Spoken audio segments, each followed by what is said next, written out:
That shit don't make no sense, man. Yeah, that's nah. That part I didn't fuck with or whatever. But the Sheik did drop a tweet on his comment. You feel what I'm saying? But I don't know if that was towards Shakur or he was just dropping a subliminal by something with X kind of tongue or whatever. I don't remember it for whatever. I was remembering while I was talking, but I was also trying to focus on my point. But at the end of the day, she did drop some little slick shit of what he said and things like that. But it's just not a whatever. And to be honest, I haven't seen or heard anything of Zapata saying he didn't want to fight over there. And I would be like, Zapata, why wouldn't you want to fight over there? You're going to get the biggest payday you're going to get. You feel what I'm saying? If you fight over there. So you two guys need to just understand that, listen, fighting in Saudi is where you're going to get the money you want. Fighting in America, you're going to be dealing with Oscar, and you don't want that bullshit to overlap over pays, and that shit gets caught up in a purse bid because it is a mandated fight. So y'all niggas need to come together and be like, yeah, we'll fight you over there to avoid the purse bid and all the stupid shit over here. Mm, yeah, man. I don't know, man. I just want this fight to get out the way. I want to pay the fucking. I want to pay to fight your court, man. Like fuck, man. Make the fight happen, man. That's all I care about. A lot of people want it because then people could be like, you know, Zapata finally stopped ducking or whatever, and a whole bunch of other shit. You feel what I'm saying? And I think the same way Boots is getting this big push off of fighting um, uh, Stanionis. I think the push Shakur would get off of fighting Zapata and beating Zapata would give him the push that he's been looking for. Because right now Zapata's making a name for himself, like he's legit, and Zapata's already got under his belt of beating a defensive specialist in Tevin Farmer. You can arguably say twice, but definitely once. So Zapata is a real contender for Shakur. I ain't got no problem with that. I will not beef and be like, that's some bullshit. Why is he trying to fight Zapata and Tank out there?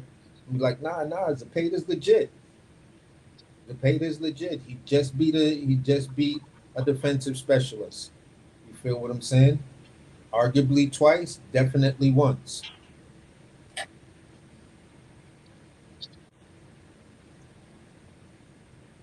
Does he get the fight though? I don't know, Who? man. Zapata? Shakur, because right about now, Shakur's the one who I wants to thought really fight. the fight is mandated, isn't it? He was mandated to Yeah, fight. it's going. They have to. They have to make a decision if they what's going to go down, and then if they don't within like a certain amount of time, it goes to first bid. Yeah, I think it was mandated, and they gave him like 21 or 31 days or some shit like that. And if they can't get it done, So yeah, it you know, goes to first bid, yeah. And and that's that's why why they should Shakur take the said. fight in Saudi so it doesn't go to purse bid. Because once it goes to purse bid, you got to think who's going to pay for that. Well, Shakur made the comment and said, and a lot of people are taking out of context. They're trying to say that he's still trying to duck and shit like that. But Shakur made the. He said basically, he said, it's really not about the money. I just want the fight. So he said he's willing to take less for money, and if it goes to first bid, he'll be taking lesser money. So Nah, that's kind of that. Uh, just to give a little context to it, that's kind of like he got to be careful because it may be the type of thing that fucks him up if he's truly going to say he's not worried about the money, because that comment right there can fuck with him and come back and haunt him. And the mere fact that what if what if somebody only bids 1.5 or $2 million on the fight. Hey, that's Now what it you in is. that Shit, Devin, don't cry, then don't you in cry that about Devin it. Haney situation. You in that Yeah, but Devin don't Haney. cry about it. That you shouldn't have let it. You should have did whatever you could to make the fight happen in a certain way to avoid that. So you can't cry about it. You got to accept it. That's what I look at it. All right, So he better be speaking on that real shit. If he get a million, fuck that. Let's fight, goddamn. At least I got the fight out the way. Now he can move on and demand more money. So you know his stock go up higher. So but take a does he chance. after getting paid what he want in Saudi to fight Padley, then having the fight go to purse bid, and let's say the purse bid, I'm just using it as a hypothetical. Um, you feel what I'm saying? It comes out to be less than 2.5. How do you really negotiate a $5 or $6 million payday unless the dance partner is someone like a Tank? Because after Zapata, who do you fight to build that cachet back up? You feel what I'm saying? The only other fight that could possibly get you close to that number would be possibly a fight with Keyshawn, Loma, or Tank. Those are going to be your three options. Yeah.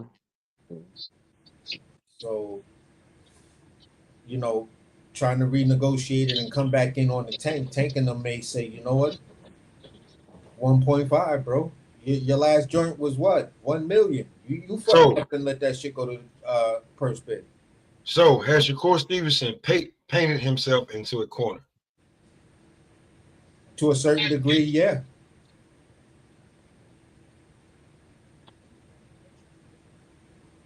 Mm. Um. I don't know. And look, I'm gonna say it like this. You can say yes. I mean, some people can say yes, some people can say no. What I'm gonna say is this. This is what I'm gonna say. I feel like if he gets the fight and he gets what he wants and he's really being honest about taking lesser money and he's not gonna affect him, make him feel a certain kind of way about it, then no, he hasn't put himself in a corner because he's getting what he wants, no matter what. Which is the fight.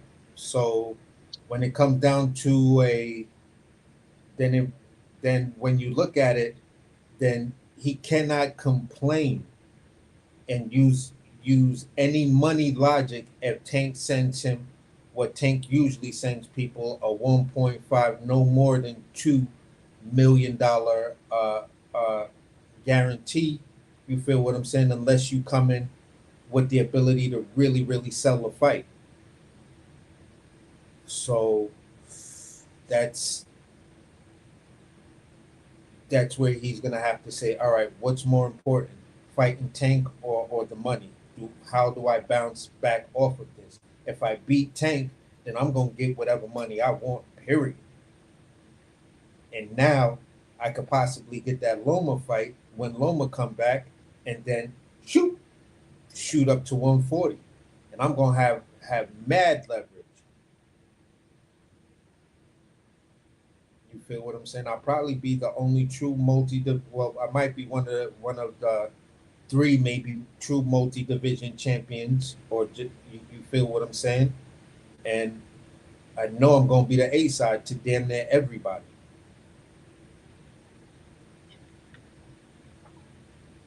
Mm-hmm. Man, I'm at this motherfucking event. You know how I do it, y'all. So Too bad he's not gonna do that. Huh? yeah, Man, you don't know. Mm-hmm. Mm-hmm. Hey, you want to see Shakur lose so bad. I want to see him lose. The nigga put himself in his. I was like, I've been really quiet. I ain't said nothing about Shakur in a long time. And I'm like, just watching this nigga paint himself into a corner. You want to be the villain so bad, nigga. You need to know how to be a villain. You out here looking now. Look, you the champion at the WBC, and hey, you know what? Hey, Andy Cruz is ranked number 1. Won't you fight Andy Cruz? Abdullah Mace is number 4. if Abdullah Mason, and here's the thing, if Abdullah Mason ever gets an Andy Cruz fight, Andy Cruz, if that somehow generates whatever, and the niggas go at it, the thing is this: it makes Keyshawn look bad if Abdullah gets in there with Cruz and beats Cruz. You feel what I'm saying? Because Keyshawn needs to take care of that ASAP. You feel what Well, I'm? he's ranked lower than Abdullah Mason in the WBO. Yeah, but understand what I'm saying. It I'm saying he's doesn't. ranked number one for Shakur Stevenson in the Yeah, WBC. I hear all of that, but the thing is, Andy Cruz never beat Shakur Stevenson 4 times. That's true. Andy Cruz beat Keyshawn 4 times. This is gonna be something that, as long as Andy Cruz is boxing and y'all at the same weight class, this is something that whenever Andy Cruz boxes, that's what they're going to put out there. The more you do better, Keyshawn, at 135, the more they're going to remind the people when Andy Cruz fight that, yeah, this is the guy that beat you 4 times in a row, denied you the gold medal match. So who should Shakur fight then? Because if you're saying all that about Andy Cruz, In all honesty, if he don't get the Zepeda fight, then he got a next one. I think he's gonna. It makes, now that it's mandated, it makes it hard for me to believe that they're not gonna get this thing across the line. You feel what I'm saying? So, um, for me, it's where you guys want to fight at. If it's all about the fight, then hey, stay in America. But if it's about the bag and the fight, take your asses to Saudi Arabia. Don't let this shit go to purse bid. Who's gonna pay for the fight? The Turk. Turk told him I paid for the fight, but I'm not paying for it in America. According to Eddie Hearn. Hmm. So you got 3 promoters paying for this one fight. What do you mean? William Zepeda is promoted by Oscar De La Hoya. Yes.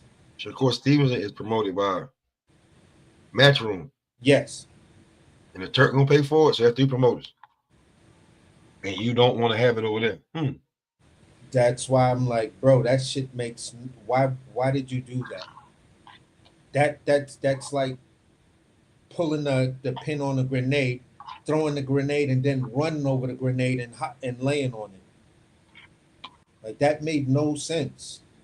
So if If you he's was a able to bounce, businessman, let me ask you this. If you was a businessman, the way this man just broadcast shit, would you want to do business with him at a high level?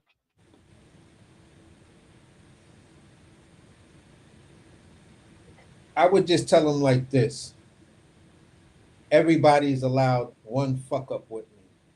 I can't have that shit again. Moving forward, you gotta understand our stance. You This said is one fuck up. You said one fuck up. I mean, bruh. You said one. See, I You know said where one. you gonna go with it. I know where Hold on. You said one. If it was one, that's different. see, see, you fucking with me now, Pop, because I know where you're going with it. But I'm just trying to keep it to this situation and saying, to me, in terms of disrespect and fucking up, Bro, you said one. in terms of disrespect and fucking up, this is the one. Because you're talking about my people and you said something that is derogatory, and for us it's racist because this is what these racist Europeans used to call us while we were growing up. So Shakur's a bad person. No, he's not a bad person. He's just a person that's uneducated to the ways of of foreign countries and how foreign people do things. You just can't be getting mad at them and tweeting shit and shit like that. Now, if they decide to put him on punishment for a minute, then hey, I can listen, dude. You did that. So how stupid is he then? I just want to know. For saying Like I that. said, it's taking a grenade, Hey, Call I him a don't pimp. really know if y'all niggas. Hey, listen, I'm gonna be truthfully honest with you. I listen. That man, listen, bro. It's you know what, you know what. I'm gonna be real with you. It ain't no more goddamn welcome to the damn smoke session. Fuck all that. Bro, that's the stupidest thing in the fucking world to do. You could have ended your career like that, man. And your big brother, is the It's probably ambassador for sitting the there tower like, head. the core. I'd be yelling at my little brother like, nigga, the fuck wrong with you? Just You saying. make me want to fuck you up doing some shit like that. I put you on to this nigga. And you gonna call his people a tower boy? The Tower. fuck wrong with you, man? That's how I'd be screaming on him if he was my little brother like that. Like the minute I saw that tweet, I'd have tweeted back. I would have tweeted like, nigga, you seriously got like 3 minutes to delete this shit. The fuck Too late. wrong with you? Too late, cause he think he know it all.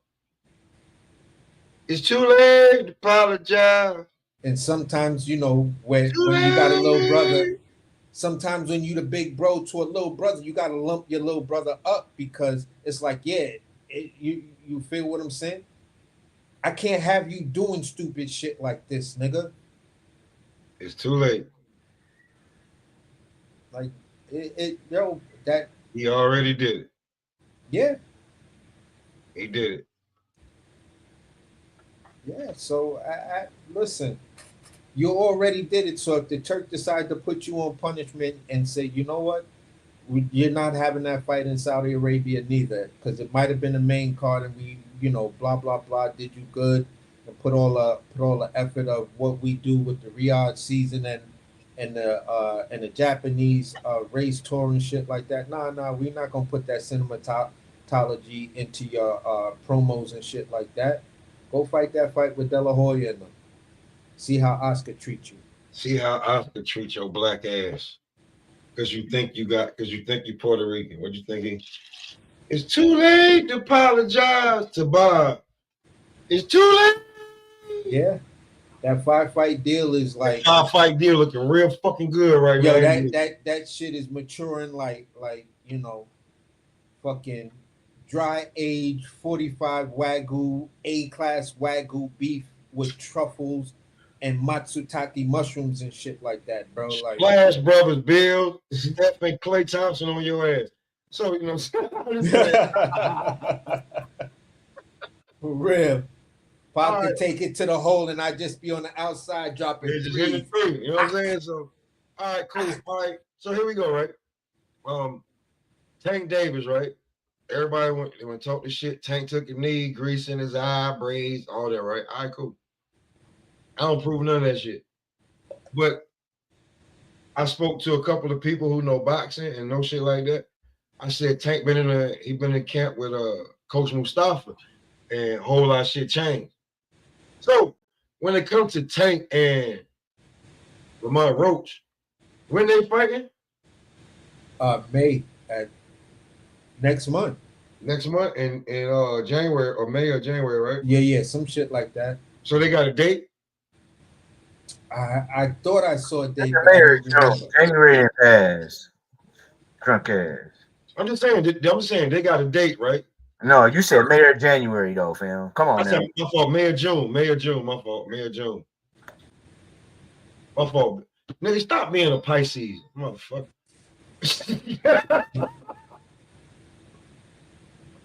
So it's either May or June, but they got a date. Keyshawn and De Los Santos, they damn they got a date too, right? Yeah, they do have a date. They got a date. Yeah.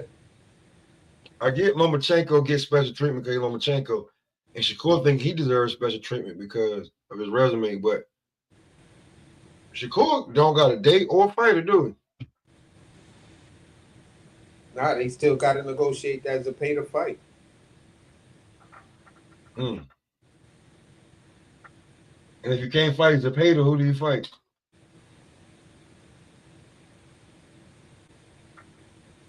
Who do you fight, Shakur, if you can't fight Zepeda? You fight Darius, Andy Cruz, Ricardo Nunez, Sam Nokis, Abdullah Mason, Frank Martin, Jadir Herrera, Joe Cardina, Jose Valenzuela, It's Tevin gonna be Farmer. JD Herrera. JD Herrera is the only fighter that actually makes sense. He gonna fight. He gonna fight Maxie Hughes. Oh, you think so? The f- I AC, think stop it's playing gonna with be me, man. JD Herrera, bro. That's who I think it is. I mean, I'm And he joking already around and called shit, him but it's out. like, oh He no, already, he gonna get that get. He gonna get that get back with Joe Cordina. It's too late to apologize. It's too I mean, late. if he just looking to stay busy and look good and shit like that, Ah, shit. the I'm only sorry, fight, man. I mean, leave Joe Cordina alone. Go after JD Herrera because JD Salute to this Herrera. boxing to you, man. Make sure you. Hey, listen, we talking our shit, man. It's double linked up here. Make sure we gonna run it. Who run it? We double linked up here, so we gonna talk our shit. So what y'all talking about? Yeah. So, like I said, bro, It's JD free smoke. No hold. I mean, ain't no hold back. Hey, no holds barred, baby. I mean, who do you think he goes at after out of all of the fighters you just mentioned? who Shakur? Yeah. Bro, okay, all right. A lot of people don't like my take on it, right? But here's the thing. Can we state facts real quick? Sure. Just ask. Okay, I want to make sure. Shakur has bad hands, right? Just Yes. ask you a question. Shakur got bad hands. Shakur needs a fight that way he can take some time off and let his hands heal, get what he need to do, the treatment, maybe a little bit of surgery, everything there, right? Yeah. What fight is going to generate that for him? Tevin Farmer. No. Only one that's gonna generate that shit for him is the guy who's already tangled up in the fight. Tank Davis, right? Yes, sir. So, hey, come on, Gooch, we Pisces, man. You're like, so he needs that fight more than anybody. So he wants that fight. Is he ready for that fight? Will he survive that fight? I don't know. But to prolong his career, because we obviously know that he don't do nothing else other than outside of training and boxing, is tweet and post on Instagram. Y'all keep sleeping on the wild card. We all are. He's Even got though, his wife is a rapper, but and listen, she's not really that successful. we're sleeping on the wild card because a Who's the Shakur. wild card? Tell me who the wild card is. And we just said it though because we don't know what he's going to do. But a Shakur Lomachenko will bring numbers also though, fam, for real.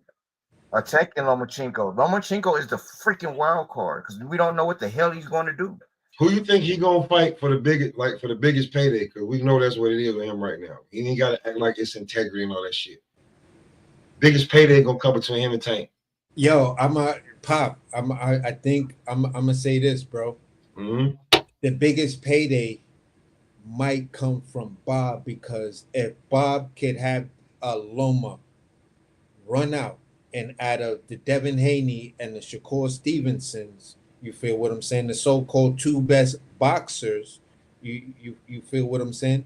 Mm-hmm. Loma's one down on Dev, but if I'm gonna say, all right, pay a lot of money to get this guy involved so my fighter looks better. Loma ain't got hand problems. Loma Nope. just got I start off slow problems. He gonna fight Tank. So what if Bob says, you know what? I think the bigger fight for at least for my team and helping out Lomachenko, the guy I've been loyal to, is for Mm-hmm. me to outbid any sort uh of um of of what any sort of money that Tank would offer. You feel what I'm saying? You're gonna offer Tank's money is gonna be offered possibly on a back end type deal. You feel what I'm saying? To Not where for Bob Loma. is Bob Not is for Loma. Not for Loma. not for Loma. You think they're Not for both going? Loma. You think they both gonna negotiate on like a 20, Gonna pay 50? like I don't know if it's gonna be 20, but Loma gonna definitely see the most money he ever seen before in his life. No, I'm saying for the whole fight, like a 20 million, $25 million fight If between Loma and Tank fought, Loma could definitely see $20 million off that fight when it's all said and done. if he fights Tank off the back If end he money. fights Tank and get back in money, if he fights Keyshawn, So if it's we gonna take be his all laws on of Bob's averages, turn. so let me ask you this question. Mm-hmm. So in viewership wise, Yeah. Mm-hmm. Tank and Loma would do how many views you think? Between 5 and 750. But check this out. 500,000, 750,000? Like everybody know who the fuck them two is. And they are respected. They are battle tested. They have the resume. Yeah, they do. But then, okay. So then, It's guess a what? knockout artist versus is knockout artist. What they're gonna say? It's a knockout artist versus the sweet science. And I we think gonna it's get going to be a race. I believe I'm rocking with Gooch on the wild card situation, but I think it would be a race between who can generate the biggest guarantee and pay. You feel what I'm saying? No, AC, Amazon. AC, guess what you just did though? AC, you just do the Joker in the game. I said Loma was the wild card. Now here goes the Joker. The Joker is Bob because he can keep Keyshawn and Loma, and that's in-house money all It day. is in-house money. But if you're gonna focus on trying to get that damn tank fight and get the biggest money for your for what's best for business, who you gonna put over there first, Keyshawn or Loma? The winner, I'm not even about to fight y'all. the winner. Not even about to put Keyshawn versus damn Lomachenko Why wouldn't you? because I can get the big bag with Lomachenko versus Tank, and I still think Lomachenko could probably, in Bob's No, mind, still think Lomachenko got a real good chance of winning that fight. look what you're saying. You get the big bag, but then you got to split that big bag with Keyshawn. That's your bag. Period. Yeah, but the bag that you're gonna get for putting Lomachenko out there is gonna be well bigger than the goddamn bag that you having in-house money. Just truly honest with No, not playing with Al. And not playing with Al and Bob got problems, been having problems, and you no, you. bro. They ain't got too much many more problems because they teamed up together to go at the Sheik. But this, okay, so now what? This is what I'm saying. So Bob, this is what you do. You put an in-house fight in with Keyshawn and Shakur. The winner of that get tanked because now your money is That's not Shakur. an in-house fight, bro, because remember, Shakur ain't with Top Rank. He with Metro. I'm sorry. Keyshawn, and Lomachenko. That's what I meant. I do apologize, sir.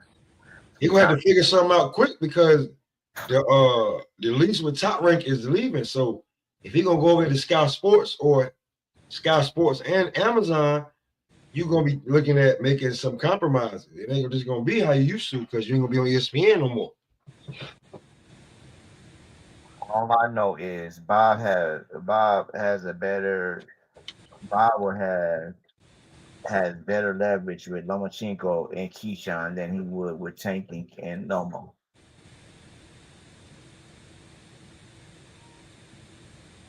It ain't about what Bob want anymore, bro, because you don't have your own platform no more. Well, Bob and them gonna get there. We're gonna get them a platform, fam. Don't think he won't. Yeah, Bob a switch to the sheet. and he's gonna spread his fighters out between Sky Sports and Amazon. So if you're gonna do that with Amazon, you're gonna be doing business with Al Heyman, whether you like it or not. But right now you still with ESPN, so your last fight with ESPN would be Lomachenko and goddamn Keyshawn Davis on a pay per view at the end of the year because their contracts up at the end of the year, sir. Good luck with that one. It'd be cool if they do that, but I doubt it. I mean, who is Bob gonna put Loma against to keep money in the in-house? This would be the last perfect in-house fight. Then go off and then let's see. We gotta see if Bob gonna make it by the end of the year. I'm sorry, but shit, Bob 96 years old. Bob got well picky foot out the grave, bro. He got well picky toe out the grave right now. So Lomachenko can fight Mortala. it's not gonna bring money. It's Lomachenko. The name gonna definitely do it. Keyshawn and Lomachenko will bring money, fam. They can really market the hell out that fight right there. I'm just saying. Mm-hmm. Because now I'm just saying, now you think about it, let's go Tank and Lomo.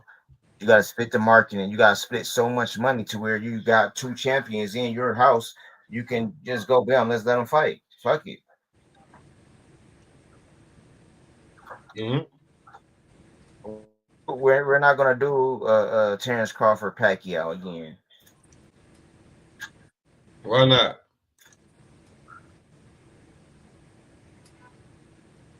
Lomachenko, nah, he ain't Pacquiao, man. So Bob is like shit, bump that, you know what I'm saying? We gonna let him get, but shit, they giving him, he got a nice vacation right now. Y'all can say order a fight and whatever, but Lomachenko has a nice vacation right now. When last time y'all seen Lomachenko? When last time we seen him put some gloves on? Last year. Against who? George Camboza. So you saying that Bob would be willing to sacrifice Loma to Keyshawn to help build Keyshawn up? Because that'll be the future. Wouldn't you? If I fucked up with the Terrence Crawford, wouldn't you? Knowing that this might be the next pound for pound champion. Once everybody else clear out, you still got Keyshawn and his brother still standing. And Keyshawn comes with two other fighters. They're already part of top rank though, fam. Yeah, no, I'm just saying that the fact of, when you look at it, if you compare the money I put into Loma versus the money I could put into Keyshawn, you feel what I'm saying? But you ain't hearing what I I'm get saying. a better bang for my buck fucking with Keyshawn because it's two other fighters along with Keyshawn that I can build cards with. That part, and not only that though. Let's check this one out. So Check this one out though. Keyshawn Loma, bam, okay, bam. Now that money is mine. I got money to secure the Tank. The winner of the Loma and Keyshawn, I got the money to secure that against Tank with top run. I mean with PBC now, because PBC right now from from what we listening to Stephen A. Smith out here calling out Floyd on his bankruptcy. Shit, motherfuckers calling out Al on where they money at. Y'all telling me the last couple fights PBC didn't put on made some money? Are y'all really serious? Is this what we're saying? Because that Tank Lamont Roach, that was a PBC production and it looked shitty. They couldn't even afford the whole fight camp to come up through the pressers. Where did you see Calvin Ford? AT? Smoke? When did y'all see Calvin Ford in the Tank with Tank and Lamont Roach? You said, where did I see him? When did you see during the pressers? I'm talking about how broke Al supposedly is right now. Yeah. Okay, the fights that you've seen Al make these last couple within this last year, has they been making money? Do you think they've been making PBC money with all them fighters they gotta support? You said, did he make any PBC money? Do you think they made the usual PBC money? Nah, I think first of all, you gotta make the Amazon money back first, anyway. I didn't talk about Amazon. See, so they didn't even make Amazon money yet, right? Is what you're saying? Nah, Amazon get paid first, so. Oh no, I'm saying So they get paid. Amazon get paid. So what I'm saying is this. So I mean, I don't know, to look at it. no, what I'm saying is this. So when it comes to Aloma, let's just say this: Aloma and Tank, cross what's your name? Uh, I feel, me personally, I feel if it was a Loma Keyshawn to secure the bag, we have an upper leverage over PBC with just the money off of Loma Keyshawn, with like what AC just said. Plus, his brothers put them on the card, had them fight some people. Shit, which one was 147? Ain't one on 147? I can tell you this. Can anybody tell me where Kelvin Davis fought at his last fight? He fought on Pro Box. All right, cool. So then, if Top Rank is gonna be looking to spread their damn fighters out between Amazon slash PBC and Sky Sports slash the Zone, right there, bro, there's a like you can see a Lomachenko tank fight on Amazon completely done by Amazon. But what I'm saying is to secure that bag for real, fam. Who's to say? Who's to say with the? I'm just speculation off the Gooch. Okay, let's say the Lomachenko fight. It goes do the numbers that it's supposed to do, like we think it will do. The winner of that Mhm. versus Tank, that gives Bob, like I said, the up. Even though they will be the A side, Bob will have the upper leverage. I feel, if that makes sense, for just by the money, because like I said, they're broke over there, bro. Las Vegas, the people over in Las Vegas, they broke right now. They, Mhm. they got with the wrong way, and they still got fighters to pay. Ooh, bars. Damn, bars. They got with the wrong way and still got fighters to pay. But so with that being said, Bob got the money. Bob secured. We don't hear no problems with Bob because Bob been stingy his whole boxing career down there. He pays the fighters half-ass swell, but he makes sure they get paid. We will give him that. Hence, I'm not gonna go there, but he makes sure they do get paid, but he don't pay them the way they feel they should get paid. Um,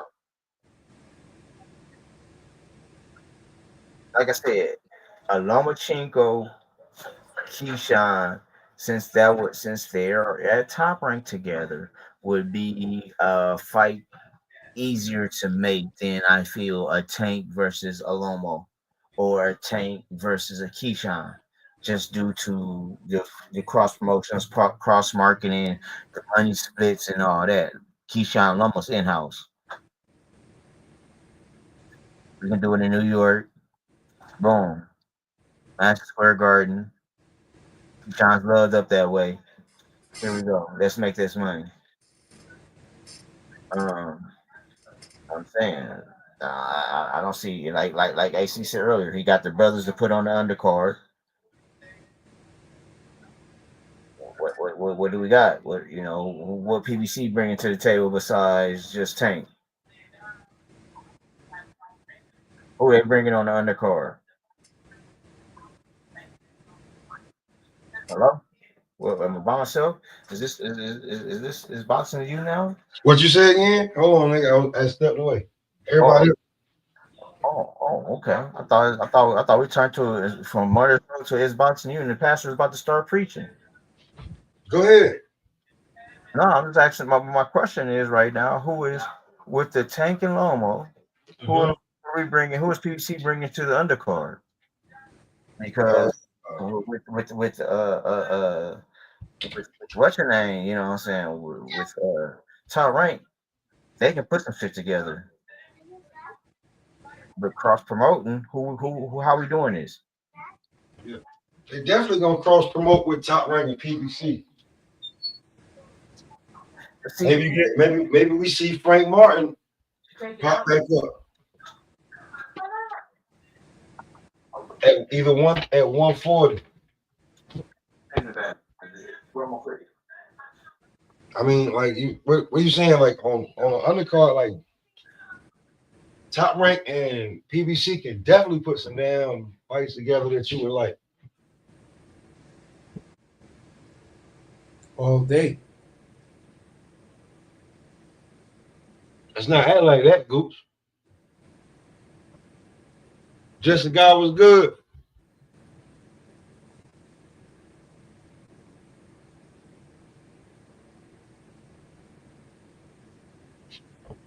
Well, hey, Blue Hustle, where you at, man? You pull back up and talk your shit, man. Got got your shit on mute. You want to talk all that shit early? I don't hear nothing. It's about to get crazy. Body was good, body. I told you I was at an event, nigga, getting money. You know how I love to make money, nigga. Oh man, you shouldn't Salute, even be up salute. there. Body was You know good. how it is, nigga. I love money, nigga. You know what I'm saying? All right. My phone What's up, already died. Pop, man? But salute, AC, Gooch, Blue. What's What's happening, y'all? good, bro? Was good. Man, Good my shit. phone about to die. This is bullshit. Let Uh, me put my phone on charger. I'll be right back. all right. So, Yep. hey, your body, how was the atmosphere last night? Yo. Yeah, this was done. Hey, man, Boots got a real fan base, man. I did learn that. Boots got a real, he kind of do got like a cult like fan base, bro. They showed up like that. Yeah, man. It was people, man. I was like, dang, they had the boot shirts. Everything was boots, boots, boots. You should have heard them, man. Like he got a fan base. I was questioning it. I was questioning a lot of things going into that fight, but I got to see it in person. I got to witness the atmosphere and how they are, man. They love that dude, man. They I guess they want their next star, man, and they support that dude. I seen Richardson Hitchens. That nigga small as shit, man. That nigga small as shit, man. My lady was like, you gonna say so? I said, I ain't gonna mess with him, man. I said, I ain't gonna bother him. But I seen him. He was like, I could have touched the nigga. I was right there in front of him, man. He small as shit. He small as shit, man. All the niggas be small as shit, man. I'm like, damn, like TV make you look different. And also I did have confirmation because the last fight I went to was with Tank when he was in Royal Farms. That was the first fight I went to since I seen Tank a couple years ago. But they speed the fights up on TV, bro.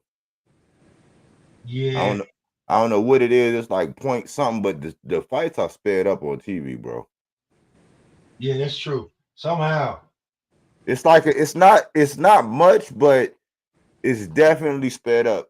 It's definitely. I got confirmation. I said because I could see it on the screen. I'm looking at the ring. I could see it on the screen, but that shit is sped up because I went back and watched. Because my lady, she wanted to watch. She wanted to go. She was like, did they put the fight up on TV? I want to watch it that way because she like it was kind of weird. She's like, it's so slow. I was like, yeah, man. I was like, yeah, they speed that shit up on TV. It's like point something, but it's like it's sped, man, for sure. When you see that knockout, you be like, it didn't look like that when I seen it on TV. Nope. But that was his that was as close to his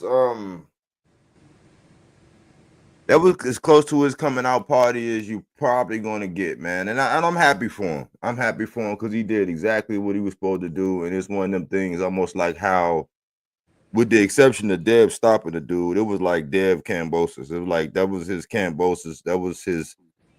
That pretty much is what stamped him, you know. That's how Boots got his he's stamped now. Because Stanionis was supposed to do better than that. He was supposed to put up more of an effort than that. You know, he just couldn't, man. And all of that like flashy stuff, Boots was able to do that. And Stanionis, he was touching him a little bit. Now I ain't gonna lie, he touched him, but he could get away with that shit. It's still.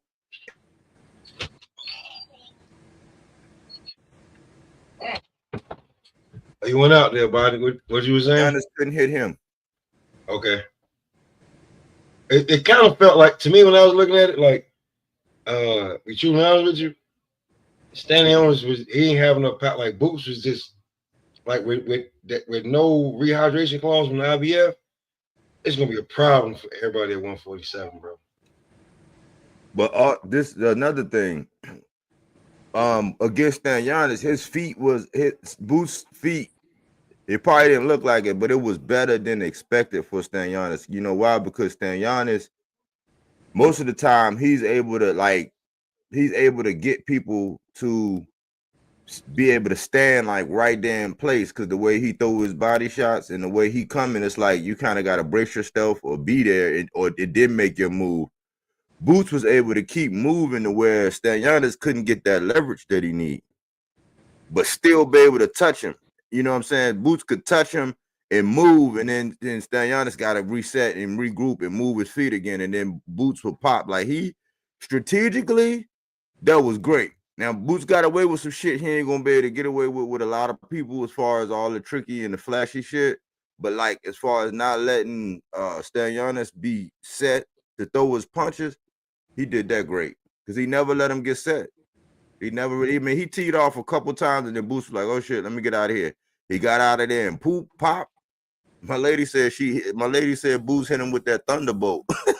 When he did all them uppercuts, I was like, man, nigga was like, that shit looked like Zapata hitting Tevin Farmer, but Boots was doing more damage, man.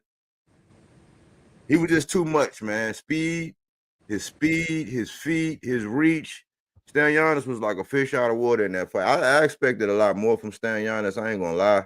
But you know, right now at this level at 47, I mean, it's gonna be kind of hard to doubt that man at 47 right now. So, who you got next up? That dude that was on the undercard, they gotta earn that out, whether they're gonna get him to take some step aside or whatever they're gonna do. I don't think it's gonna be another unification right away. I think that man, he's gonna want his shot, get his payday or whatever, and then it's probably gonna do right. The Chakram dude, right? Yeah, Gilsov. He gonna have to get his bite at the apple, man. And so and another way, man, like that unification after unification, that shit, that's kind of like was leading me to what I was saying, as far as people couldn't really hear me. They had Q-tips in their ears when I was talking about Keyshawn going right into a tank fight, or any one of the other champions. Boxing don't work like that, where you get a belt and then all of a sudden they're going to unify. We know now, we'll play the game and go over matchups, but it don't work like that. Normally it's a fight in between to build up or showcase something and give a slight lull in the action, but another fight and then a unification. So most of the time it's a unification, a fight in between, and if they're going to do it, a unification or a card where they both on, or something like that to build up. It's almost like it's never going to be unification out, unification out. Yeah, it's always the premier fight to say, yeah, now we're gonna reintroduce you to the fighter, or reintroduce you to the fighter now that he's a unified champion. Right. So you don't want to blemish that build up and those strong talking points and stuff like that, because you need that best win. So when you do go back into the next unification, you can say, yeah, he just came off an impressive victory, over this guy, and that it either has to be a good name or a good fighter that's available. It's right. not going to be the best guy, not in this era. That's not how they've been doing it. You feel what I'm saying? At least most of the fighters haven't been doing it that way. You just get a good name, somebody who's got a strong name coming off a good victory, and you go ahead and you make that fight with them, and that's your showcase fight for you being now a unified lineal champion. No flag on the motherfucking flag. See, I sit here. I've been patient. I've been sitting in the cut. Fucking Splash Brother trying to disrespect my favorite fighter. Well, he ain't my favorite, but he won him. And then I just sit and listen to AC with his rhetoric. Motherfucking Smoke with his rhetoric. Talking about some, Shakur ain't got nobody to fight. Shakur ain't got nobody. Tank barely got somebody to fight just because the way it went. Shit, who would he be fighting right now? We don't speak on that, but we ain't gonna talk about that. What's going on, body? I know you were the assassin. I'm not even gonna come at you because I know how you like doing. You know what I'm saying? Body work. What's up, Bill? you know, and I had to come at AC and Smoke, Don't got splash. nobody to fight. How many fucking champions begging for a damn fight? Shit. Oh boy, I almost didn't have somebody to fight. Motherfucking Keyshawn. They got damn pony up. They had a pony up. Keyshawn about to clean up your best fighter, your favorite fighter at work. That's not cool. Who worked? He about to clean up De Los Santos like Shakur was supposed to, but we ain't gonna talk about that. Man, we don't know how that fight gonna go. See, y'all always be dreaming before it happen, man. I'm about if he do, that mean he got he got a little bit more aggression to him. But that don't mean he a better fighter. Styles make fight. That's what we say, ain't? I don't want to see that Gooch. I know. I know Keyshawn ain't messing with Shakur. I know them boys ain't gonna fight until it's motherfucking undisputed on the line. Oh, he's gonna tell undisputed. So which one of them fighters don't want to fight each other? So, in other words, which nigga scared? Now one of them. It gotta make sense. Like, why you want us to knock each other off? Why I you think want us to knock each other off? And it sound like you've been the reigning face of boxing for you know what? years. I'll be quiet, but it sounds like Shakur scared. No, okay, you've been the reigning face of boxing for years, but you ain't unified fucking yet. Tell me who's scared. And rumors saying you want to fight Jake Paul, which I don't believe that bullshit, but hey, who am I? Who am I? You know what I'm saying? You the face of boxing, but you ain't trying to Goddamn you and they won't admit that your damn fighter painting himself into a corner in a fake I ass. think no, I think and now he begging his contender for a fight. no, I think he painted himself in the corner by talking shit. He ain't got a beg for a fight. The problem is these dudes don't want to fight him anyway, so they come up with every excuse not to fucking fight him. And these motherfucking promoters ain't doing their fucking job. Like, what the fuck I hire you for? What I signed a deal with you for, and I can't even put out an album. That's just like record labels. Come on, man, quit playing. What we doing? Well, I'm going to smoke. I may ask something though. Let me, because I hate to do this, man, but like we hold all these other guys accountable, man. But why we don't ever hold Shakur accountable for his choices? I mean, he is accountable. He be fucking up. I mean, because now I'm like, this is almost like Devin all over again, man. It's like you can't go to one side of the street and point fingers back across the street. Like, and I think, to his credit, Keyshawn just killed that shit. He just obliterated that. I'm so thankful that he did that, because now it's a lot of motherfuckers getting ready to get exposed, bro. And Players fuck up, now man. all of a sudden, Shakur's like, come on, Oscar, let's negotiate. I'm like, man, this is what we were saying. This is why I be saying the hindsight, boys. Like, because in hindsight, they wait till he make a move, and then they come up with all these reasons to justify what was going on. Where it's like, you should have went to Oscar in the first place if that's the fight you wanted, because you was the A side. Hold on, body. Well, yeah, Keyshawn should be held accountable. Well, man, let's not No, I said overshadow. Shakur. I was saying Shakur should be held accountable. No, I mean Shakur. Shakur should be held accountable, but let's not overshadow the bullshit rhetoric of the side of the street.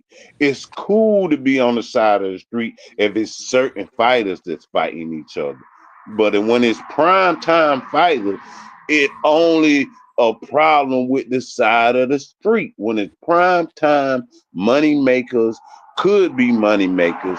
Oh, it's certain things about the side of the street. Now we talking about the sidewalk. Don't step on the sidewalk. You can't come over here. But when it's just regular motherfuckers just coming up in the ranks, oh, we can mix it up with them. We can put them in the ring together. But when it's like, oh, up and coming and motherfucker that could be your champion, oh, it's side of the street. all these promoters do that bullshit just so we can motherfucker argue about why the hell you go here, why you do this, motherfucker. Now the turkey and now these motherfuckers want to form like Voltron and work the motherfucking together. Cause Turk trying to take the fuck over when they could have been working together and wouldn't nobody be able to come in this motherfucker. I like what you just did there, Bills. But let me clarify. Let me clear something. Let's take a couple steps back. We were talking about Shakur Stevenson, right? Now we understand they do that. They do it when they building fighters. They'll make something happen when they building guys and all that because they'll either be like, yeah, let him come over, or yeah, I'll send him. They'll do that. But let's keep it with let's keep the shot group. Let's keep the crosshairs on Shakur for just 1 second to make a point, right? Shakur Stevenson was over there, and that's what we were saying because me, AC, and Smoke was cooking the shit out of this point. We've been on it for the longest time.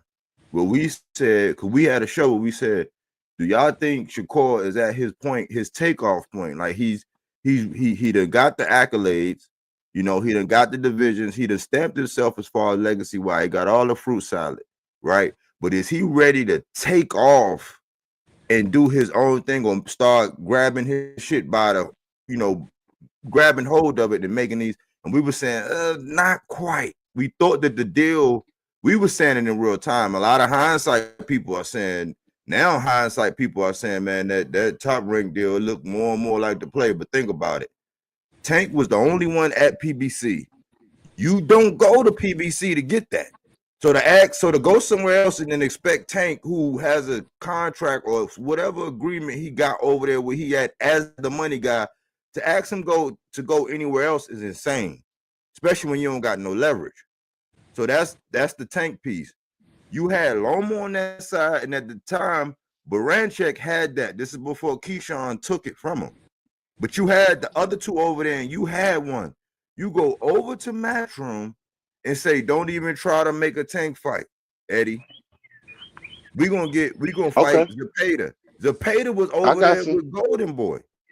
Okay, I got something for that body. But hold on, but hold on. I ain't I'm gonna wrap it up real quick. But then knowing that Turkey and whatever his shots he's taking at, because Turkey was taking a lot of shots at these guys, like before Canelo went over there and kissed the ring, he was taking shots at Canelo.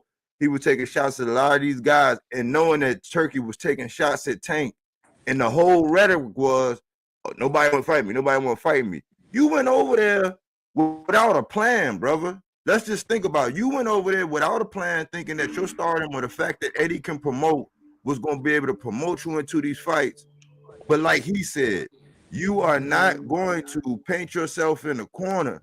You're not going to be able to paint yourself in a corner or put yourself in a corner and expect or demand these fights where they're out of your control.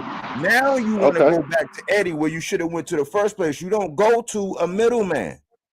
The last thing I'm gonna say is it's the same thing I was saying with Devin when I said, listen, you was with Showtime, you went over there to the zone, you were talking about Tank.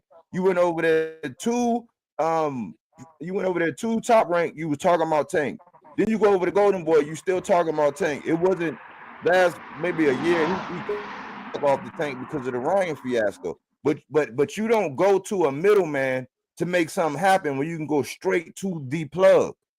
And now this man want to go straight to the plug in Oscar, which is he should have went straight to the plug. He should either stay with the plug he had with the two belts, Loma and the one that Keyshawn got now.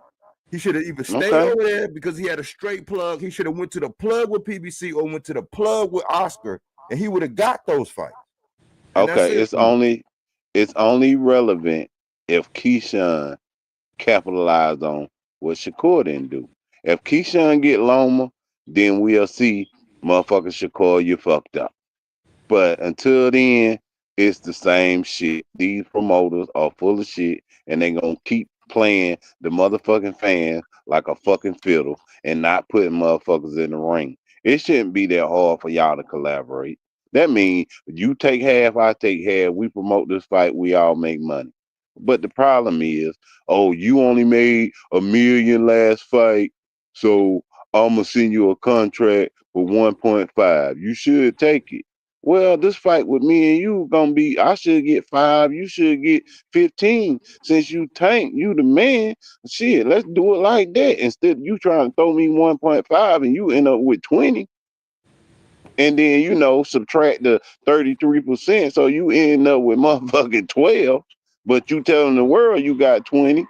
You know what I'm saying? But at the end of the day, and ain't no telling where Floyd motherfucking nipping out the top. You know what I'm saying? Because they still owe him.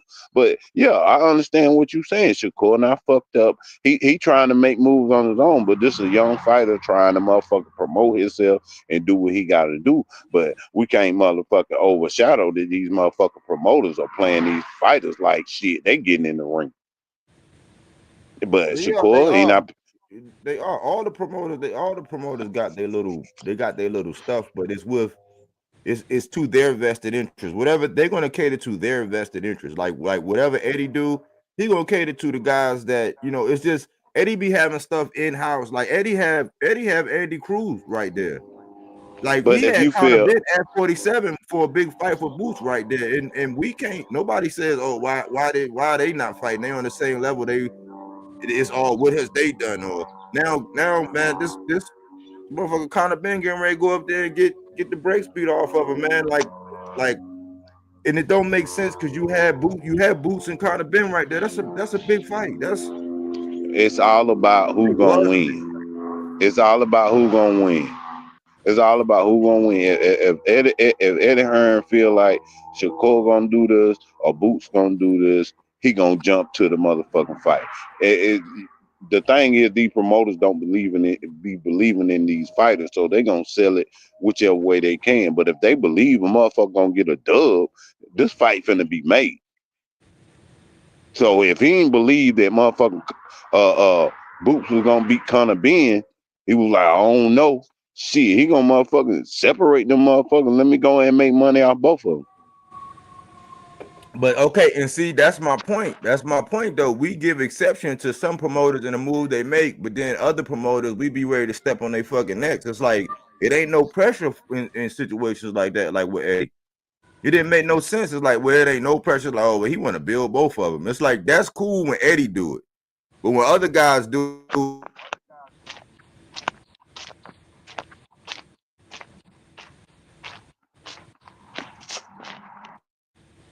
in a position to where now if this shit go to purse bid, Eddie got a history of not winning purse bids, and you not gonna get whatever it was. That's the thing. You're not gonna get whatever it was you thought you gonna get less because you at the mercy of who gonna bid on it. Who gonna bid on it? Hey, but you at the mercy of your promoter showing his fucking face. So, this what this is? All right.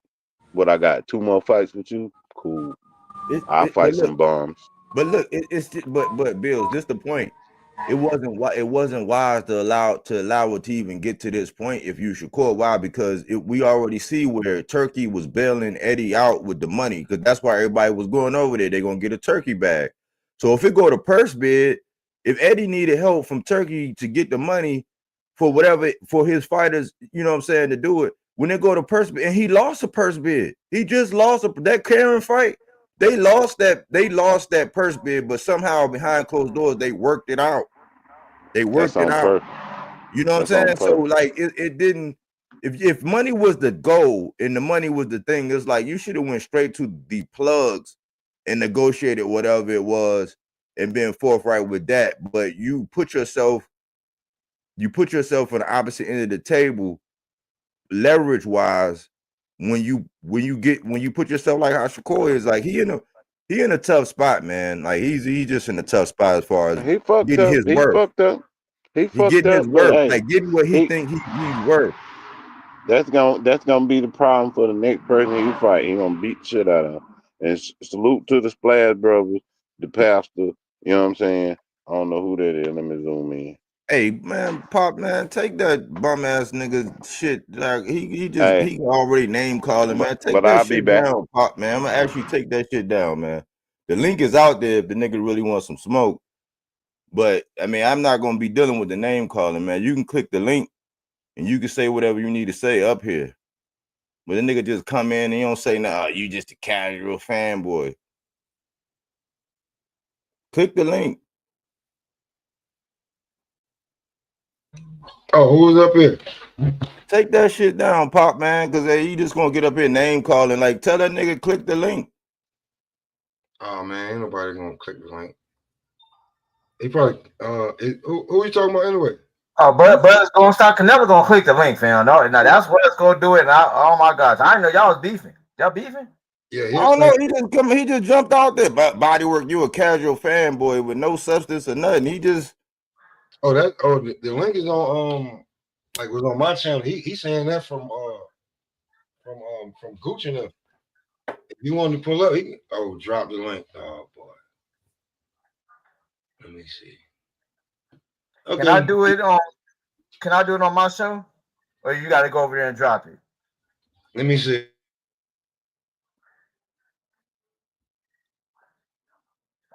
Yeah, this is just a joint communication thing today, y'all. We did a joint show today. I ain't been on in a minute.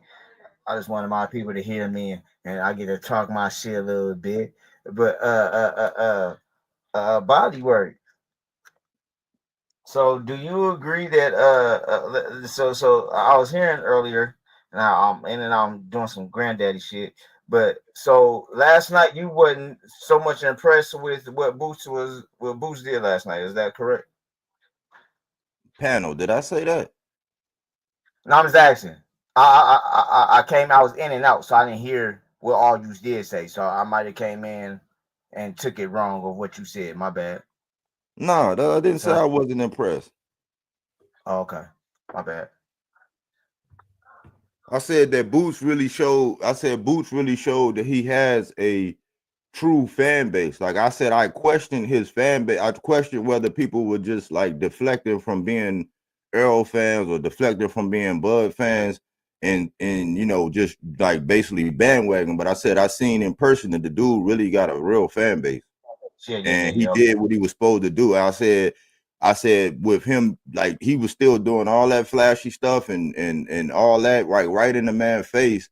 And Stanionis couldn't capitalize on it. I said strategically he impressed me because every time Stanionis would try to set up to be able to use like punches with leverage, Boots would move just enough to where he couldn't get the leverage. Now he touched Boots a couple times, but Boots strategically always moved to where he couldn't get full force behind his punches. And he was able to capitalize on his reach advantage and still do that flashy shit. So right. Now here's my thing about Boots. Like I said, he impressed me last night. That's for a fact. That's true. But what really got me was how people was acting like, but to me, Boots was supposed to do that last night. That was tailor made for him to show what he was supposed to do. And then my thing about it was, hell, Stanionis, you didn't even put up a fight. You showed your ring rust because shit, nigga, you only had one fight in 3 years. Like it didn't. It to me, it just wasn't.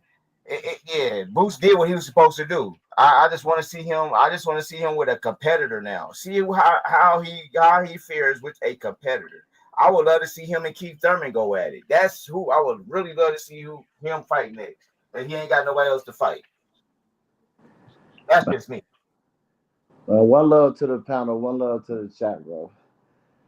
Now, I could get on here and talk because on your panel, when you was yapping all that nonsense, all that fake fanboyism about Devin, you were first of all you were aerosexual, number one, but you told me you don't want no pushback for all of the fake narratives you were spreading on your live. So you're gonna tell me to stop writing that, or you're gonna block me. Just hold on until you invite me to the panel. And you had me listen to an hour of your nonsense and then end the live. That's soft as hell. So don't you are a casual fanboy, bro. You know what's up. You know I got smoke for you. What's up? bro, you sound like a scorn lover, brother. Hey, I'm just keeping it real. You The already fuck know. are you talking about? You talking about some shit. You know how long ago you been over there? You used to be over there all the time, nigga. Like you talking about some old ass shit. And that's Like that's nigga, when shut the fuck up, that's man. when Like you just got shut the soft as fuck up. You hell. come up You here got like some soft as scorn lover. hell. Like you been You stalking the nigga all you this made time, nigga. The man. You link is made me always there. You made me listen to that garbage for an hour I and ain't then make you got off listen to mine. shit, nigga. Ain't You was nobody tell talking you to come nonsense. over there. You was talking fake Ain't shit, nobody. bro. I ain't never invited you to my channel. Do you used to come over there and Bro, just you kick it anyway, nigga? Wow. listen. Shut I've the been on fuck your up. I panel. heard you probably I've heard been on one the or two panel, things bro. you ain't like, and all of a sudden you a score love. You do like all these other Listen, niggas do. You listen. go where You you like to get listen, your bro. back scratched and your All balls right, go ahead and rubbed, finish nigga. talking. I ain't gonna Shut talk the to you. fuck up. Listen, One at a time. One at a time. you soft as hell for doing that shit. You know you was spitting nonsense, and I was kicking straight facts in the comments. You gonna tell me don't say nothing else, or you gonna kick me from the channel? Just hold on, and I can join the panel. And then you gonna quit the live. That's soft as hell. So what you talking about a scorn lover, nigga? You soft for that shit, bro. What And you you know talking it. about, You bro? talking What you about talking about? Stop flexing for Matias. everybody listening, nigga. Like You stay some talking facts. about Matias lost one time when that nigga lost twice. You making excuses for that nigga. He a bum ass, only got one style ass fighter, nigga. You know what's up. You a casual, bro. You just go on there spread narratives on your channel. You fake as hell. And you talking about on here you talking about Shakur went over here. He told Eddie Hearn not to negotiate the tank fight. You know why Shakur said don't negotiate the tank fight? It's because he know Tank act like a bitch, and I'm a Tank fan, but he act like a bitch when it comes to Eddie Hearn and all that soft ass shit. So he told him don't negotiate that fight because he don't want to interrupt the fight. But Shakur wanted the fight, so that's fake. That's a fake narrative, and you know it. And you trying to act like you said something real just to hate on Shakur. That's lame as hell, bro. All right, so Lame as hell. okay, so like to address your first point, you just said that I was talking about how Shakur went over there to Eddie and said, "Don't negotiate a tank fight," right? But he go over there and sign. You sound like somebody who don't like the truth, because in the same breath, you said you know why he went over there, and I just gave the illustration before you started talking, saying you don't go to a middleman. You go straight to the plug. I You said, don't you go know over to why he Matchroom said talking not about I to want a tank fight negotiate. and then tell Eddie don't try to negotiate a tank fight. You don't like the truth, brother. Listen, he can negotiate a tank fight without Eddie Hearn. I didn't say he went over there to not negotiate with Tank. I said that he told Eddie not to get in the way of the Tank fight. Because Tank blocked him and changed his number when Eddie offered him $20 million. And that's a fact. Shakur went to Matchroom and told Eddie basically don't even try to negotiate a tank fight. That is Okay, a because fact. Tank's soft. So Because Tank, listen, that is a fact. So you don't like the truth, nigga. You don't make no sense. that ain't the truth is That's the he only truth. said that because he So know now that you Tank want reason said why he he don't like said it. Eddie You don't like Hearn. the truth, man. Like get to Oh, a moving the point, man. goalposts. Did Tank say he don't like Eddie Hearn? Yes. And you answer the question. Did he say he don't like Eddie Hearn? Bro, you doing the typewriter, Bro, man. did Like he I'm say trying to figure out your point, man. did Tank say he don't What's like your Eddie point? Hearn? Did What's your Tank say he point, don't man? like Eddie? Huh? What's your point? Did he say it or not? What's your point? So you're not gonna answer the question? No, I want your point, man, and all this bullshit. You just raving and ranting about some Listen, shit I'm like asking you over a a year ago. You question. brought up Sabril Matias, nigga. You all over the place. Listen, Nigga, get to a point. did Tank say he don't like Eddie Hearn? I'll answer it. Yeah, he said he don't like Eddie Hearn. Next. Okay, so that's why Shakur said don't involve yourself in a tech negotiation if it presents itself. That's the only reason, not because he didn't want the fight. Come on now. So that's cap that you talking. And I brought up Matias because I know you a Matias fanboy. And he got his ass beat by Pyro, who Keyshawn laid the fuck out. Nigga. That nigga ain't nothing. He got one style, straightforward. He ain't no nothing. And you capped on your channel talking about he got one loss and he got two losses. So Keyshawn laid out Liam Paro. Nigga, you No, drunk. Lamos, Yeah, you drunk, nigga. Like you don't got no, you just emotional. You just pulling shit out your ass, nigga. Man, You like listen, you been bro. waiting to get some shit off your chest. Like Hey, you talk yeah, about some shit because that's you like a been year and a ducking the half old, smoke. like, Because and you you was a all over punk the on your place, bro. You channel. make no You sense, was a bro. punk on your channel, nigga. You ain't let me on a panel like a punk. So now I'm letting you know what's up, nigga. The fuck is you talking about? And you can't answer the questions. You just got cooked about Tank and Shakur. So Next, hold what on, you wait. gonna do? So hold on. He ain't let you on the panel a year ago, and you been No, it holding. wasn't no year ago. It How long wasn't no ago year was it? ago. It was after Matias lost, like a I'm couple months, laughing, but I'm about a hitting the month, mute button, but I'm a laughing. month or two after Yeah, Matias I'm lost. just trying to figure this one out. Like, yeah, all right, so you know, okay, so what do you? Oh, you know what? I'm trying to figure out. You don't want no real smoke, bro. What else you want to talk about, bro? Because you got a lot of narratives. You be just yapping away with your 5 people watching, talking about nothing. You don't be talking about nothing, bro. You got a bunch of It sounds like narratives and you a they fake. fan, man. It just And sounds they like you a fake. fan. My bad I'm if not I a offended fan, you, bro. man. You fake. You an aerosexual. My You an bad. aerosexual, nigga. Now I'm an aerosexual. Yeah, you are. You are, nigga. And you know it. Okay. Where's the receipts? Anything else, man? You got anything else, man? Because Listen, listen. If you some taking a come up, live. You if making some this come about. up, if listen, you said I clicked the link. If some come up that you say on this live, then I'll get to it. Otherwise, I ain't got nothing else to say to you, nigga. I just had to Okay. let you know you All was a right. Thanks, straight brother. nigga. Thanks for being a fan, man. I appreciate you, Yeah, man. I ain't no You can't fan. call You nobody no trash, nigga. heterosexual with no receipts, though. You trash as hell. Listen, his channel was nothing but receipts. That nigga's trash, bro. You trash. Thanks for watching, though, man. I be needing them. I be needing the views, man. I appreciate you. Man, I don't watch your shit, bro. I don't watch you no more, You nigga. just I said used you to do. You listen. said my 5 That's people. the You be last sick. time I That be listened when you was okay. pussy about letting me on the All right, panel, nigga. all right, That's man. the last time I watched your shit, I nigga. appreciate you, though, bro. I mean, Yeah, cool, cool. is Hey, let me ask you a question. What makes you an heterosexual? if you like Earl Spence? Because he just called you one. I'm just trying to get verification. Okay, what's wrong with that? Nothing. He picked Errol and he made excuses after the fight. That's what make him an Errol sexual. Yeah, I don't. I've been fucking with Bobby for a minute. I don't remember making any excuses after the fight. Man, that nigga made excuses, bro. And he know it, right? Body work, you made excuses for Errol. Why he lost?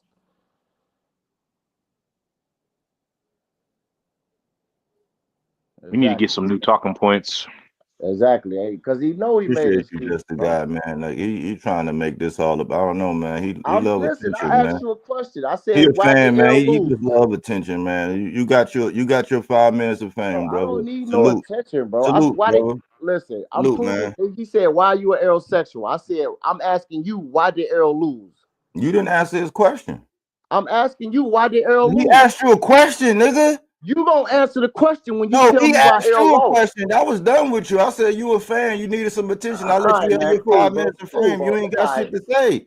You Just the Yeah, know, guy just asked the you what question. makes you an Smoke heterosexual, said and you you didn't didn't make answer. excuses, and I Yeah, You said didn't you just did just answer. the make guy asked the excuses, question. nigga. You Just the didn't guy answer the asked the question, bro. question. You're not the only one to ask questions. Listen, Nigga just asked the you a guy, question. You got a just thousand other things. just the Typewriter. You start pulling shit out you your ass, talking a out your lot, bro. rucksack. You You talking a start lot. running all around the block, contradicting yourself, You nigga. You just talking a want some bunch of attention. nonsense, bro. Just It's the guy. okay because I always ask Just, questions and they never just get look. answered anyway. So I'm gonna just hit the mute Look. button Hold and on. Let me. never get my questions I answered.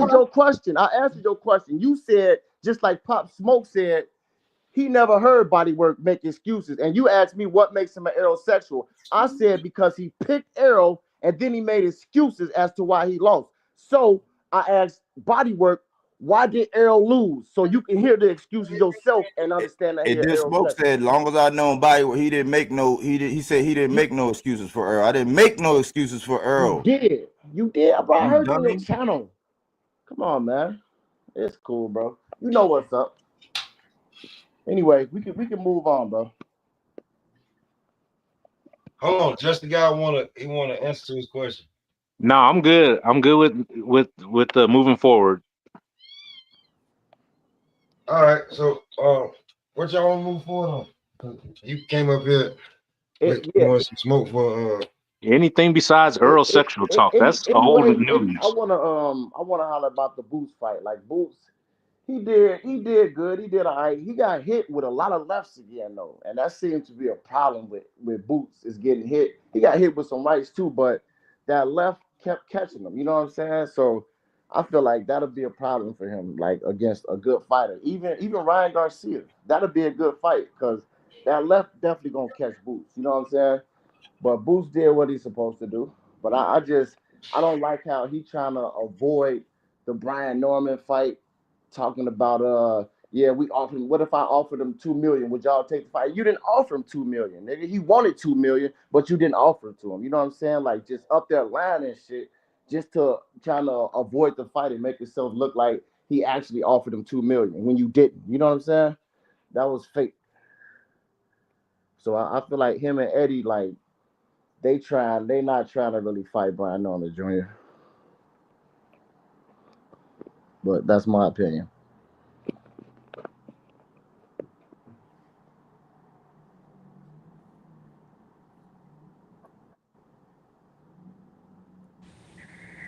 Just the guy. You Hey, got one. Gooch, you fucking co-hosting, man. You can't be walking off and shit.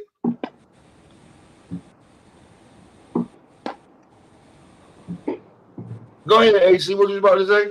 No, I was asking just the guy. What's his opinion on Boots' fight last night? Okay, let me unmute. I think I'm unmuted now. So on the Boots fight, I was looking forward to it. I watched the fight with my uncle, and it was it's highly anticipated. I like the Star Spangled Banner. Uh, well, no, seriously, because in boxing, it seems like sometimes they don't play the Star Spangled Banner. Don't know other countries let that shit slide. Like that dude came all the way from Lithuania to have his song played, whether he's gonna get his ass whooped or not. I don't like how sometimes they don't play the Star Spangled Banner. But Man, you was looking at them titties. Stop playing. yeah, they was out there. My uncle noticed that too. He's like, man, they need to turn her microphone up, but at least they got her titties out. Hey, she could sing. She sing, dude. You know, I was in there, man. She has some pipes, man. That lady could Yeah, they sing. had her I never microphone heard turned of her down, but before. they probably had her microphone turned down because she got some pipes. But I was telling my uncle that Boots was probably going to end the fight in the fifth or sixth round, and I think he did. I think he got it in the sixth round. Yeah, But end of the six. yeah. So it was entertaining. He did what he's supposed to do. He got a good fan base. Philadelphia is a good city for fans. Uh, I'm not worried about Boots doing anything but staying in his lane and going at his own pace. I don't care who he fights next. He's a champion. He can unify. He can get undisputed. He can do whatever he want to do. If he ever fights Teofimo Lopez, I'll be happy to see that fight. But I think that's about all I got for a commentary on Boots. His fans going overboard too in the comments talk about he could beat Bud. He the best in the world. He don't need to fight Brian Norman because the same thing gonna happen. Like they just act like that nigga just the greatest. They compared him to Mayweather and everything, bro. They Body stupid. Well, Body just said that it being in there was like a cult like fan base. Yeah, definitely. So yeah, it's well, definitely true because we've been on panels and we've seen, in deep debates like with people like Dirk and some of the others that, swear up and down that Boots would have back then beat both Earl or Terrence Crawford. yeah, you're supposed to root for the home team. And they weren't talking like that though after the Karen fight.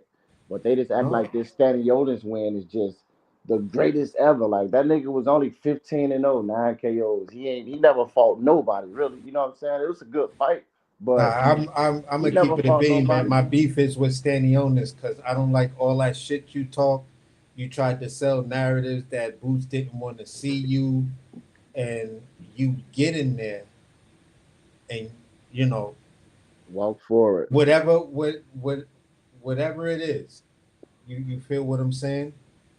I seen your corner. I seen you for that short, like maybe 2.5, maybe 3 seconds of you saying no, no, no, and then you see your trainer like they got the still, your trainer with his head on you and like basically telling you the fight's over. I don't know if they told him, listen, let me see one more. Let me see. I'm gonna give you one more round.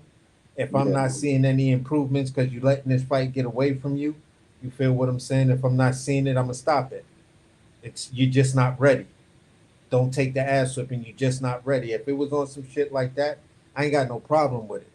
But I just want to hear something definitive of why the fight was stopped. Yeah, I've I seen think fighters get their ass kicked for 11 rounds and come back and do something spectacular or whatever. Now, if that's the case, you're skunked 8 zip or whatever the case may be. You put yourself in a knockout position, and a guy who's not known as a real knockout type of dude. You got to clip this dude and hopefully get the boxer's knockout, which is a TKO. So I don't know. I don't know. I That's expected more. I I expected more from. Excuse me. I'm sorry. yeah. That's my point. I just expected so much more from Stanionis that it's just like you fucking quit, bro, or your Yeah, they team didn't quit. they didn't want that man. They didn't want that man to go out on his shield. Like he was, they didn't want him to go out on his shield, man, because he was about to get knocked out, man. It was like probably that next round he was probably getting ready to get knocked out, man. He did land some He's shots in, but it didn't impact Boots the way Boots ate them shits like Skittles, man, and kept coming forward and kept styling on. He was styling on that nigga like in real time. And nigga was Yeah, just he was styling on styling him, on him and shit like hitting him that. with But uppercuts. in the third round, it seemed like Stanionis caught his rhythm when he caught him with that one shot and then went on that flurry. I was like, oh, okay, okay, okay. You He feel knew what he I'm gonna I'm tell was you saying? what the out problem out. was. I'm gonna tell you what the problem was. Boots feet for Stan Giannis was a little bit too much, right? That played and his reach was too much. And what happened was for Stan Giannis to be, he was on the ones and twos. Like he didn't throw enough in his combinations because he would land a good one and then give time to give Boots out of there, or Boots would exchange with him with that reach to where Stan Giannis was coming up just short and Boots was like bop, like hitting him with that uppercut from using that. He had an 8-inch reach advantage. So it was like every Damn, I time didn't he know it was that. landed, he had to be in range, but Boots would just make a small adjustment, be outside of range, tag him, and move. Like, and Stanyanis couldn't keep up. He couldn't. He couldn't. He was following him around. I said that earlier. I said, man, he in here following Boots around, man. It's gonna be ugly. Like, So I was still like, bro, you. He knew he was outclassed and outgunned. It's like it was no point in him. He wasn't gonna win no matter what. They was like, ain't no point in him getting knocked out. You know what I'm saying? Because he ain't got Yeah, no but at chance. least tell us why. At least say something in a post fight press conference. You feel what I'm saying? Yes, we clearly saw who was the better man, and if you stop because you're like, look, I didn't want my fighter to take unnecessary damage because he was clearly outclassed. Every boxing Yeah. fan would say, I got no problem with that. Everyone was already saying he's tailor made for him. So why not stand 10 toes down and make the statement? You niggas got up and got the fuck up out of there. These are some of my issues. Like, bro, that right there, standing on this, I mean, ain't nobody gonna really want to see you. I know I'm not looking to see you come back or fight or do shit because y'all just got up and broke out. Tell me something. I mean, they probably knew they know the fans know that, but they probably just didn't want to look weak. You know. That's not looking weak. That's saying yes, this man was on that level. The better fighter fought on this. We used to see the guys when they get the towel thrown in. The nigga got the towel over his head talking to the ring announcer. Like, yeah, he was just that good. My camp said I wasn't ready. It's just going back. Big ups to the champ. He earned it. He deserves it. They'll say he's a special kind of talent. Whatever. That's what that's what you do at that level. If you gonna fight for lineal championship, you stand 10 toes down on your championship, whether you win or lose. You don't just get the fuck up and get the fuck out of there, and then don't nobody you leaving everybody to guess on why you did what you did. Yeah, I feel you. And that's kind of like my beef with the situation. I ain't got no beef with Boots. I ain't got no beef with Boots. My only other beef is I'm still just trying to soak it in on the two guys, you know, the two guys being I don't want to use the derogatory term and say email, but elevated champions fighting for a lineal championship. I still Yeah, have issues with that. Outside of that, Boots did his thing. Congratulations to you, bro. Um, you some questions you answered from me. Other questions I'm still like, I don't know why you stopped moving your head in this fight. I think That's my biggest criticism. It's like your head movement in this fight your feet were on point, but your head was still there to be hit by the guy with the less arm reach. You shouldn't have been getting hit with that. So I still think Virgil beat Boots at 54. I What don't y'all think think? he's going up to 54 to fuck with Virgil. But I'll I let D mean, Free cook because D Free looked like he won't get it. He won't get in on some of this. Nah, I mean, Boots put on an excellent performance last night. I hear what y'all talking about with the head movement and all this. He got hit with shots, but this is what happened when you fight top level competition. You get hit. We've seen all the great fighters get hit before. There's no fighter going to go through a fight and not get hit. The problem is if you paid attention to early in that fight, Jerron Boots Ennis, he stayed on the outside. He was using his jab, and the talk was that Stanionis had the better jab, and we saw Jerron Bucinis use his jab pretty much the whole first round.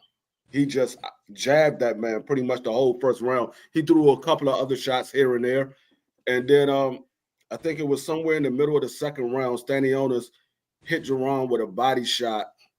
I think it was like a left hook to the body. And I think that's when Jerron realized that Stanionis didn't have no power. And I've never known Stanionis to be a big puncher like that anyway. If you paid attention to Stanionis' fight, it's accumulation of punches. He beats his opponent down. He's not a one punch knockout artist. He's not that big puncher that everybody assumed that he is. He swings a lot of big shots, but he doesn't have the power like that. He just accumulation of punches, him wearing your body down, then eventually he ends up stopping the opponents that he had stopped. But if you saw, he went 10 rounds with Thomas Delome. Right. Thomas Delome is not known to have a sturdy chin. We've seen Boots take him out in the first round. So I mean, I just didn't think Stanionis had the power like that. And the man felt the power, and he was like, okay, let's go ahead and go at it, because that was my whole thing. Boots can make this an easy fight by fighting his style of fighting. We already know Stanionis is one dimensional. He's gonna use his jab to get to the inside, and he's gonna work at the body. He doesn't do a lot of stuff. He's pretty much a come forward fighter. I didn't see anything that Stanionis possessed that would have give Jerron Boots in his problems. He had the smaller arm reach. He didn't have head movement. He didn't have footwork. He wasn't a boxer. So I thought Jerron Ennis was. I thought it would probably go the distance because I thought Stanionis was more durable. But the body work that Jerron put on him was relentless. He couldn't take the body shots that Jerron was putting on him, and that knockdown that Jerron got him. Jerron hit him with 4 left hooks to the body. Mm-hmm. Or was it a right hook? I'm not sure if he was in the orthodox or the south. Yeah, I kind of call that more of a strategic knee. Like that's the type of knee you. It was 4 back to back. He had him on the ropes and he just kept going at him because it was earlier in the round before that, or towards the end of that round. Jerron hit him with a body shot and he winced at it, and I was like, "Oh, he's hurt to the body." Yeah. And then Jerron stepped on the gas in that 6th round, and he didn't have nothing to come back from it, and I was like, "Oh, this man might not make it to the 12th round." And then when he went to the corner, so you saying the body shot that Boots hit him with in the 4th round, is the one that started it all. Go back and look at the fight. Yeah, that man, he started from round. I'm saying it was in the 4th from round 2. Yeah, but I'm saying from round 2 all the way to the 6th round, Boots started investing in the body. He said, "Okay, he's using a high guard." He kept throwing shots up top to keep that high guard up there, but he was investing in the body. He was using a stab jab to the body in the 1st round. Yeah, he was jabbing a lot to the body, and then he'll come up top and then jab him, then go right back down and jab him to the body. The shots that he did throw was the uppercut, and he would throw. He would come around the high guard and hit him with a body shot. Yeah, you trying to hit him with the liver shot. Those are the shots he was throwing in the 1st round. The 2nd round, it was, for me, I saw a little bit more posturing from Boots, but the work that Stanionis was putting in, because Boots fought the second round mostly going backwards. I actually was like, you might could give Stanionis that round, but Boots put in that work the last 30 seconds. So Yeah, I mean, out of all those rounds, there was only one round you might have gave to it was either the Stanionis, second and or that was third. It was the second the or third third. round. It was After the that, third round. That was the you third gave him the round. third. So I you actually That decided was the on the only second. round that no, I didn't give him any round. I said that was the only round that you could have gave him. I Was the gave third him the round I gave him the when second round. The third round, I didn't give him the third round because to me, even though you caught Boots with that flurry, and I mean you caught him that one time and you threw that flurry, it seemed towards after that flurry, the more effective punches came yeah, from Boots. I'm not, like I said, I didn't give him any rounds. I thought Oh, you Boots didn't won give him? every round. I I thought gave Boots won every round. I only gave Stanionis the second round. I No, that's but yeah, the only there was only one round you could have gave to Stanionis. Whichever one it was only yeah. It one. could have been a second or third. It's only one. Yeah. so are you saying since Boots didn't respect his power, that's why he was just more reckless and not I defensively think that's sound? why he was able to get hit in the later half of that fight, because he was taking more chances, because he felt the power. He felt like the dude couldn't hit that hard. Because remember, they was going Yeah, blow for blow at one point. They was going blow for blow. And I like Stanionis would hit Boots with one shot, Boots would come back with like three shots. The Stanionis hit Boots with two shots, Boots would come back with 5 shots. They was going blow for blow at one point. I think it was the round that man AC talking about. I think it was the third round, the end of the third Yeah. round. They Yeah, was the going third blow for round, that's when blow. they was going blow for blow. That's why I was like, I, I didn't see Stanionis winning that third. I saw him winning the second. I I gave the don't third round to Boots. I just feel like Boots just do that. I feel like he'll do that with anybody, just not being defensively responsible. Like even Ortiz, and I think he'd definitely get knocked out trying to go back and forth with Ortiz. But I just think that's a flaw that Boots have, like to take risk when he shouldn't. You know what I'm saying? Because we've been seeing it in like his I mean, last. yeah, it could be. It You could know be. what I'm But saying? Yeah. I don't look at Virgil as a one punch knockout artist neither. I look at him as accumulation of punches. He's a better version of Stanionis. He's a better version of Stanionis. Virgil don't give you a lot of footwork. He don't give you a whole lot of head movement. He does give you some head movement, but he doesn't give you a whole lot of head movement. He doesn't give you a lot of footwork. He's pretty much a come forward fighter. He uses the jab at times, but he's a better version of Stanionis. I mean, the boost that we saw last night was the boost. It was the reason why the reason why Virgil team said they need 48 months before they fight Boots. That was the reason why they said they needed 48 months. That version of boost that we saw last night, because when they was at 47 and people asked him about fighting Virgil, Robert Yeah. Garcia said we need 48 months. And yeah, that's what they said, and I respect them though because they said 48 months, and then in exactly 48 months they called him out for the fight, even though it was at 54. You know what I'm saying? So Yeah, he called him at they kept the 154, but the word. man is at 47. Yeah, but how you see Brian Norman and Boots going on? I think Boots beat Brian Norman. I think Boots beat Brian Norman. I mean, everybody's saying, "Oh, Brian Norman this, Brian Norman that." Brian Norman has also been sat down too. Brian Norman has been sat down. D free. Yo, let me chime in real quick. I'm gonna give you my opinion on what I think it was, man.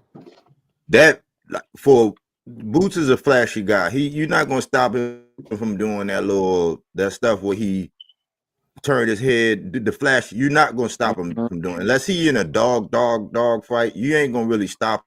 It's just something that he do, right? It's almost like some and one type shit, like basketball and one when you do all the extra shit. You're not gonna stop him from doing it. But what it was even though he do that flashy stuff, he fought the perfect fight strategically against Stanionis having that 8-inch reach. One of the factors that's going to be a little bit different is Virgil. His arms is not as long as Boots, but they're longer than Stanionis. So that range, he ain't gonna have that range deficit to overcome quite like Stanionis did. And what Boots did was he minimized when Stellianos was enraged and he touched him. He made a subtle adjustment, went to his body, and used his reach. He created just a small enough gap to where every time Stellianos would try to get that leverage off, he was already out of range. So he capitalized and strategically used his reach in that fight, and that's what won him that fight. The Yeah, I reach. mean, He's not gonna have that with Virgil. Virgil got more power. Virgil is more of a puncher than Stellianos is.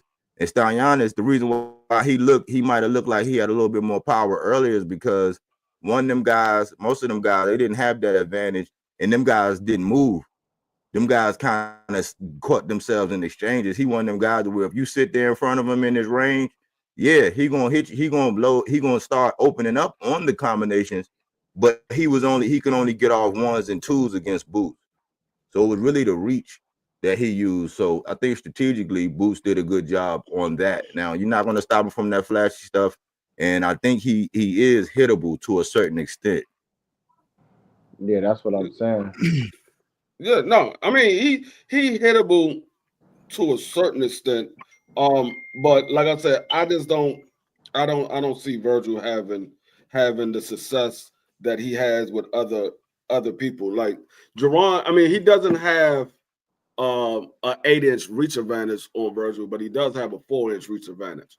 And that 4 inches is still enough where he can hit Virgil and get out of the way before Virgil can hit him. If, like I said, if Jerron fights his fight, he beats Virgil. I think he So beats Virgil easy if he so fights his let's fight. switch the opponent. Let's switch the opponent to something that we may think is made a little Yeah, bit because closer. he ain't going to Charles 54 no time Conwell versus soon. Boots at 54. Huh? Charles Conwell versus Boots at 54, based on his Yeah, performance I last got night. Conwell. I got to see more of Conwell. I got to see more. He's fighting next weekend. I got to see what he looks like. I got to see more. I only seen one fight from him, so I got to see more of him. He looks like he's a good fighter, but I need to see more of him. Well, I'm going to say this on his behalf. As far as offense and defense, I think the two of them are on different levels, and I'm going to give that edge to Charles Conwell. He's definitely a very, very defensively sound fighter. Like the subtle move that he does in his defense, because he does these moves because it looks like he read something that you did. So he did this little subtle move. So when you threw that punch, he was just right there to block it, like boom, boom, boom, and then counter. He a cerebral fighter. He real Yeah, smart. bro. It's a pleasure to watch this kid work.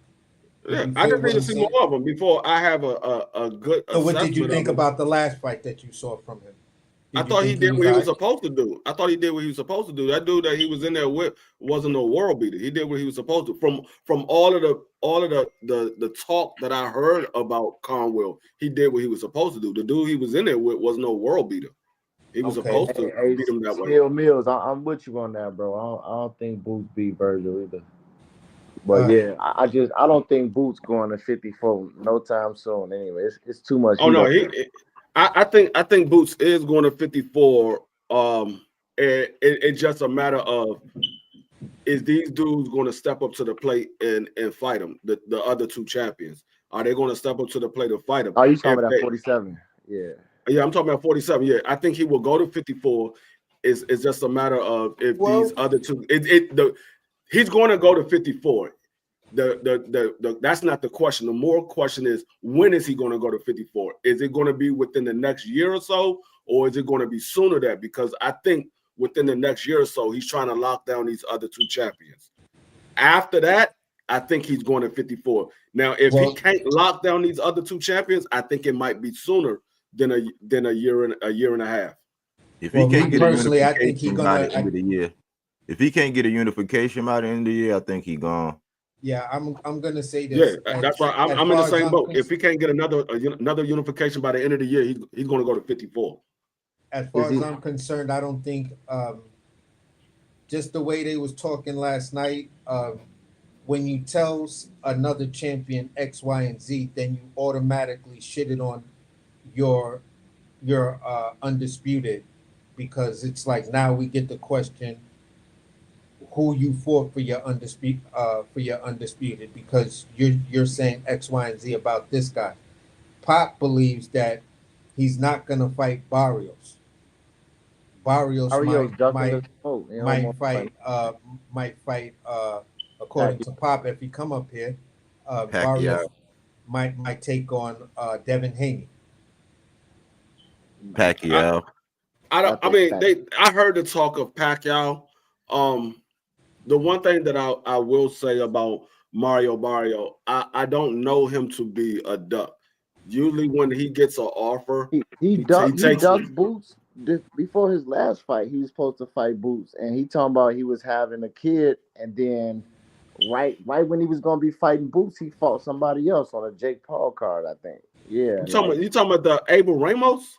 yeah, he was supposed to That fight was that Boots. was before that was before Boots had fought Kern.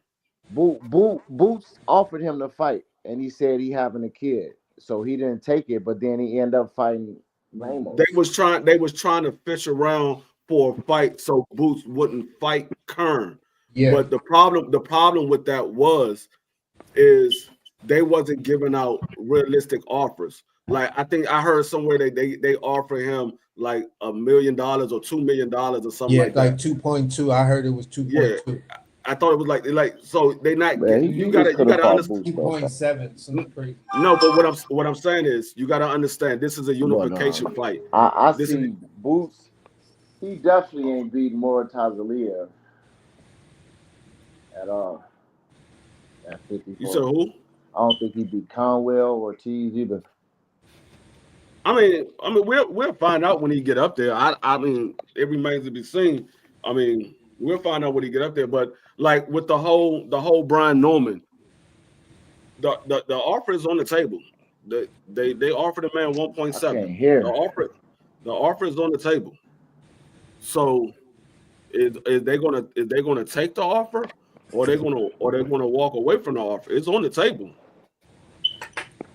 So, like with Mario Barrio, you got to come with a better offer than 1.7 or 2 million because Mario Barrio has headline cards with Tank Davis and Keith Thurman. He fought on pay-per-view fights, so it's a little bit different with Mario Barrio. He's fought bigger names. With Brian Norman has never headlined a fight, and he's pretty much relatively unknown.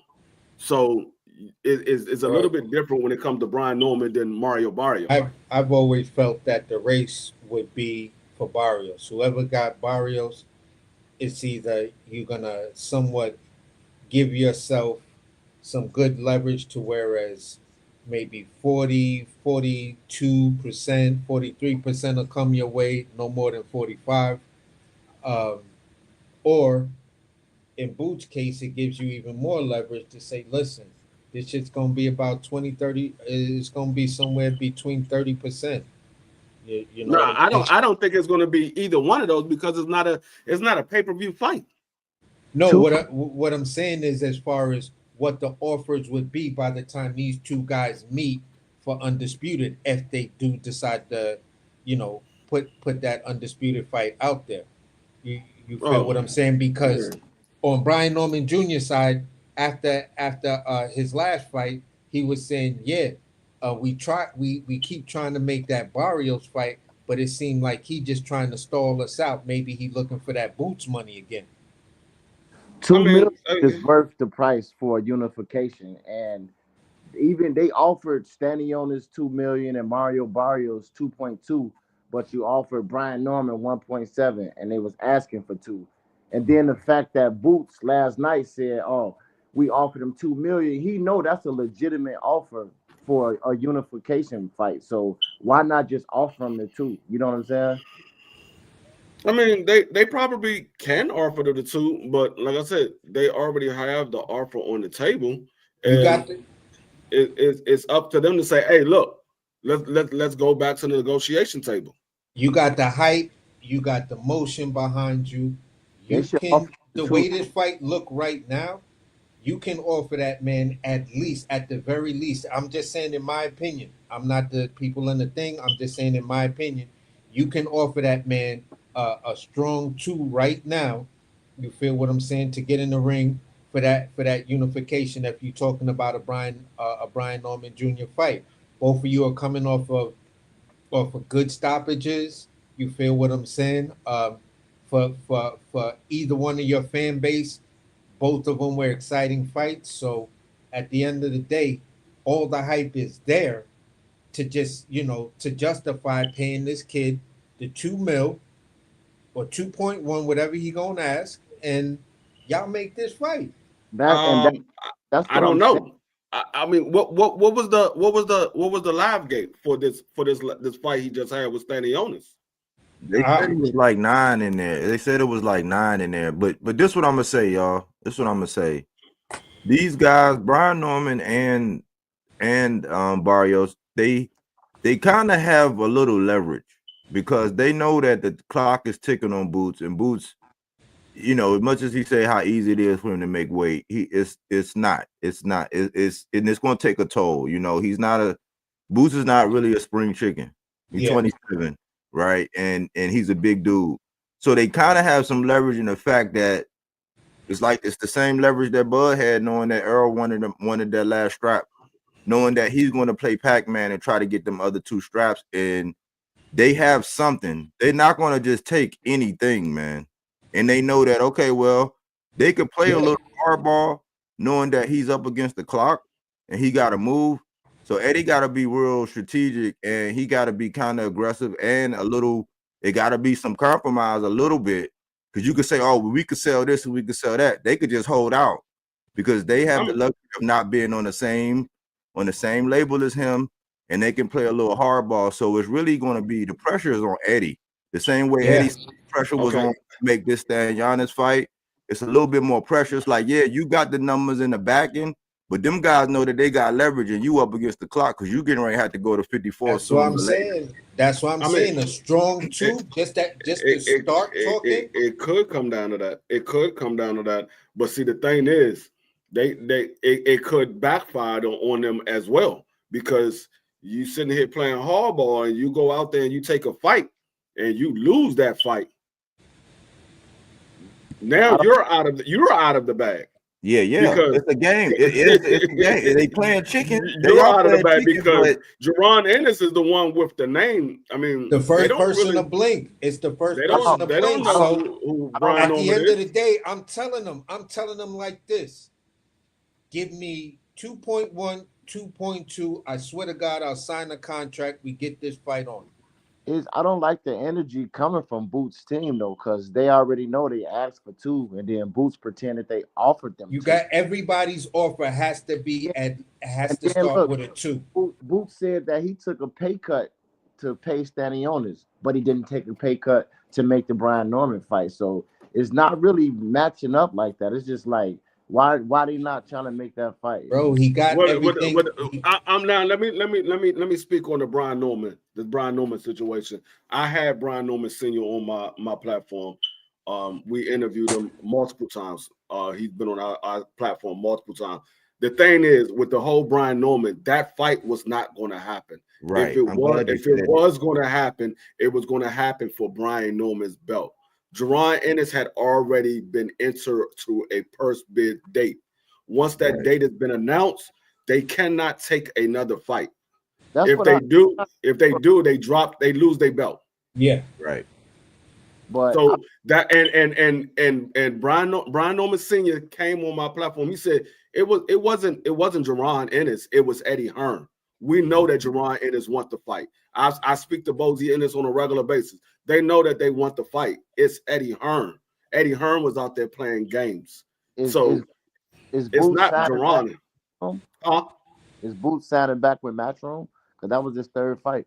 I don't know if he's signing back. I don't know. If he's smart, that was his last fight with let me just ask this question. I don't know. Where else would he go, and what sense would it make for him to go anyplace else?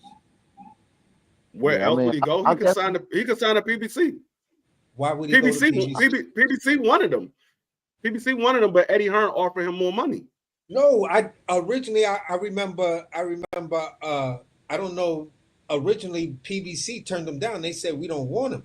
No, that's not what From happened. what Bozy said this. He was like, yeah, when we first was coming up, PBC, a lot of them guys ain't want to deal with us. No, what it was that PBC had fights that they was offering to Boots, but none of the fights matched up. They was offering him guys from like 140. They didn't offer him anybody that was at 147. So he went to Eddie Hearn because Eddie Hearn was offering him guys at 147.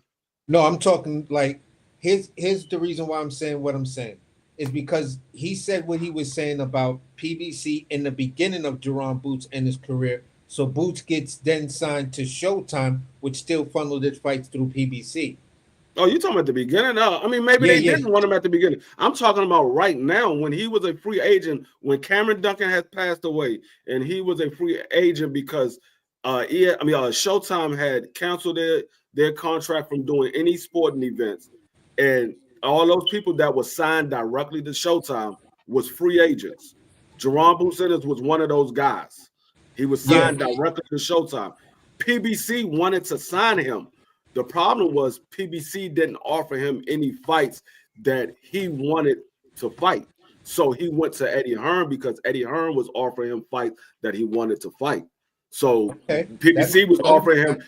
I think PBC offered him like two 140-pound fighters, and then I think it was somebody else there. I can't remember the exact fights that they offered, but it wasn't nobody that was going to move Jerron Boots further in his career. It wasn't nobody that was going to move them further in his career. So Jerron wanted to fight for a championship. He wanted to move up and become undisputed. So that's why he went to Eddie Hearn, because Eddie Hearn came with a guarantee offer, and he said, okay, we can make these fights happen for you. So he went over to Eddie Hearn. So if he leaves Eddie Hearn, he can go sign with PBC. PBC will take him.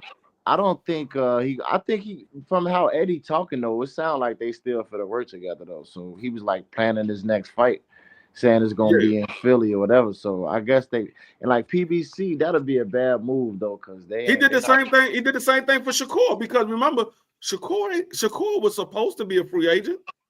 Yeah, he was supposed to be a free agent, but he's talking like Shakur is still signed to him. Yeah, I heard that. So I don't know. Maybe he has that top rank stipulation in the contract, like Bob Arum had. When you win a championship, you're signed on for another fight. Well, Jerron Boots just got another title, so maybe he signed on for another fight. Maybe I don't know what's in the contract. Yeah, who knows? Because I do know that that's part of Bob Arum's contract, because multiple fighters have said that. If you win a title with Bob Arum, you're signed up for a couple of more fights. Yeah, Matchroom is the place to be though with DAZN right now. I don't know if DAZN is where you want to be at, because I mean, well, for Boots it looked like it might be good because there's fights for him to make. But for a guy like Shakur, I don't know if that's where you want to be at. There's nothing over there for you. Yeah, it's you stuck between a rock and a hard place. Yeah, except Josh Padley. See, this is the thing. If that fight does go to purse bid, they already know the only person that quote unquote was going to take the fight was only putting up like somewhere around $1 million for the fight. So, oh my God, that's what I was cooking on earlier. I felt like Shakur should have took that top ranked deal, even back then. Most definitely, $3 million for 5 fights, because if he made like, I think he made like $5 million against Padley, but no, he didn't. He's not gonna make that again. You know? No, he didn't. No, he only made 2.1. So yeah, he definitely should have took that $3 million for 5 fights. Yeah, the purses came out for everybody that was on that card And that was the first person I was looking for was what Shakur made because I didn't really I care don't about nobody else. remember. He said that's the most he ever made, and he made 2 million with Top Rank before per fight. Hey, maybe that's what he thought it was going to be, but he got $2.1 million. He got 2.1. That's crazy work. And even if he was with Top Rank and he fought Josh Padley, he would have made 900,000 more for that fight than what he got from Turkey. I heard Bivol only made 2 million too for Beterbiev. Like that ain't. I mean, that's not really good money for those fights. And Turkey, and from what I heard Turkey is only offering him 500,000 for the Williams Zepeda fight. He's only offering him 500. I don't know how true it is. That's what people said. They said that's what Shakur's team said, that they was only offering him 500,000 to fight Williams Zepeda when he gave him another number. Now he's coming back with 500,000. So according to what they said that the team said, I don't know. It's a bunch of hearsay. Yeah. I don't know how true it is, but what I do know is Coach Shakur did come out and say the man offered me one number. Now he's not giving me that number. He's giving me a different number. So I mean, I don't know. Like he's in that Devin Haney situation. Remember when Devin Haney was signed? Well, he wasn't directly signed at Matchroom, but yeah, that's it. Went the purse bid. They didn't win that purse bid. They only got 1.4. Eddie didn't even win that purse bid with Karan. Like they had to work that shit out back because they was down bad. If Karan and them team was stubborn, that shit might not have been in the Wells Fargo. I think the numbers made sense, and they probably, quiet as kept, they probably had to give Karan more money, man. Like Eddie has a history of not winning purse bids. He don't win. He don't be winning. That's why they said they gave him 250K more. Yeah, they gave him more money because they actually won the purse bid. So he in order for him to fight where they wanted it at, they had to pay him more because they was going to fight overseas. And they was like, nah, we already got a venue already lined up. How about we just fight here? And so they gave him more money to fight at the venue that they already had lined up. Yeah. Because that venue was already booked for Jerron Ennis. So if they would have went overseas, that whole day would have been lost for that venue because they already booked it. So I mean, it just I like I said, it all comes down to if these fighters really want to fight, they'll get in there and fight. I mean, I just look at the situation with Brian Norman as you never made that type of money. Yeah, you possibly can make bigger bags in the future, but right now that money is being offered to you. You never make that. You just fought on the undercard of Michaela Mayer and Sandy Ryan, and you got I think they said he got like 450,000 for that fight. The fight prior to that, you made 175. I get that. I just feel like it's worth it. If you want to be undisputed, you got to sacrifice something. You can sacrifice an extra 300,000. You know what I'm saying? Like if you want undisputed, you know what I'm saying? So if that's the end goal. But I know I understand that, but we gotta look at it as you got two fighters who basically are fighting to the same fan base because they both black guys. They fighting basically to the same fan base. But they both are relatively unknown. Jerron Ennis, the only headlines that he's ever did was 2 fights at his hometown and 1 in his backyard. Those were the only 2 fights that he's headlined. And they did well. They did well at the live gate, but it was I think the biggest was like 12,000. 12,000, yeah. It was 12.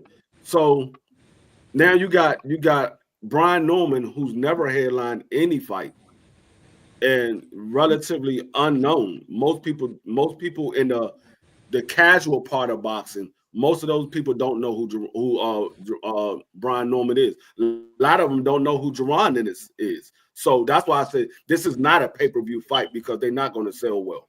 If you But put hey, this D on pay free. per view, it's It somewhere just sound around. like to me they want to offer him less than 1.7 But now. That's kind of but how I feel they sounding. but I D mean, free. you Let got me to let me D free. you got to look at how much money can they generate from this fight. But let me say That's this the though, thing. D. Let me say this, D free. From a boxing fan perspective, we want to see Boots and Brian Norman, right? But if we take Boots and set him to the side for a second and we look at it from Brian and Norman in them situation, right? The fans are so unforgiving, man, that like he got one of the Infinity Stones, right? And the way his father is, he know how the business was because over there at Top Rank, he was an afterthought. You could tell by how Tim Bradley was brought, like how he broadcast, how he talk about him. They brought that man in there to lose. He kind of Right, upset the apple cart because that other dude, Chantillion, he actually had a fan base. Because if you look right. at it, they was in his he was like on the Jose Ramirez plan where Jose Ramirez was turning down title shots because he had that fan base. He know he could sell out arena, much like Boots doing in Philly. They could do that out there. So they was trying to cater to that man's fan base. He upset the apple cart. They keep putting these guys in there thinking that it's going to be a banana peel for him. And the way Norman Sr., from all the interviews I've seen, they're looking at it like a marathon. They're not going to rush and bend over and take nothing that because they know how unforgiving it is. Because if you go in there and get knocked out, I'm gonna tell you like this: Stan Giannis might be ingratiated more than Brian Norman because that's how we are with our fighters. They go, oh, he was a hype job, and the Yeah. ship is going to sell on him. They're gonna dig in, and if they don't get something to where it's like we're satisfied with our number, that fight is not going to happen No, because they know I that if he agree. get knocked out, like if this shit happened, like what happened to Stan Giannis last night, if that happened with Brian Norman, the boxing fans, especially since he a black dude, they're not gonna open it. They're gonna be he was a hype job anyway, and they got the voices in media and they got the people in place to paint him like that. They're not gonna forgive him and let him. It's gonna be very very hard for him to work his way. Look at what happened with Sabril Matias, and he lost to a close decision. He lost to it. Look at what happened with him and how they treat him. He had to go back through the gauntlet again. They're gonna make that man go back through the gauntlet. With the No, Normans knowing that, they're not just gonna take anything for this fight. no. I agree with you 100%. Like I said, he's been on my channel, and that's pretty much what they said. They said my son is only 23 years old. He got a long time in this boxing industry. So we champions at 23. So he not rushing into anything. He wants a certain amount, and if he doesn't get it, they probably not going to take it. I'm hearing that they thinking about taking that fight over in Japan, but Yeah. I mean that could be a bad move because we've seen what happened when guys go over there to Japan. They usually don't come back what they left with. And speaking of Tim Bradley and the Brian Norman fight, when Brian Norman got offended that fight, it wasn't even about Brian Norman Jr. Tim Bradley was talking about Brian Norman Sr. in the corner, and I agree because I'm pretty sure a lot of us agreed that he wasn't giving him good advice, telling him he got to figure it out, this and that. That was that fight. That's the fight that he said Tim Bradley was talking bad about Brian Norman Jr., but he was talking about Brian Norman Sr. and he was giving him bad advice. So, they got that's miscommunication, man. And I agree with Tim Bradley on that though, because he wasn't giving him good advice that fight. Yeah, Let me just ask you this question, D Free. So, Jin Sasaki is my guy. I loved how he came and did the whole traditional challengers joined with the little letter and shit like that. Like, yeah, this is on paper, blah blah blah. When he saw Brian Norman and shit like that, I thought that was real crazy, and I loved how Brian Norman handled it and shit like that. He definitely handled it like a true champ and kept it a beam with him. Like, yo, if I can't get a unification, I'll be happy as hell to fight you. You feel what I'm saying? So what if he goes over there and beats Jin Sasaki in Japan, like stops him? if he goes over there and stops him, that's good for him. To be honest with you, I didn't even know who the Japanese dude was. I had to do some research. I saw him up in the ring. I didn't know who he was. Yeah, his only So loss is to Andy Hiroka, and Andy Hiroka is a problem at 140. He Yeah, I just mean, got I ranked. had to do some research. So if he goes over there and he stops him, I mean, like I said, that's great for Brian Norman. It doesn't really boost him, but it doesn't hurt him neither. But Doesn't hurt him neither. globally, I'm gonna say it What's like up, this. Tony Reviews? I see I'm gonna you say it here. like this. Globally, I think it helps him because globally, your name is bigger than Jerron Boots Ennis because you the guy who went over to Japan, and who's gonna who else is gonna cover that outside of the U.S. Uh, uh, Sky Sports Group, I mean, I don't think aka it's gonna make DAZN. him that much bigger though. Even if he do stop him, like But globally, he'll have a bigger name. Globally, he will have a bigger name because I always feel when you travel outside the country, you feel what I'm saying, and you get a great win or whatever. This is why I felt people like Floyd Mayweather, No, Errol I Spence. agree with what you're saying, AC. But outside of Japan, who actually think that the dude is that good of a fighter?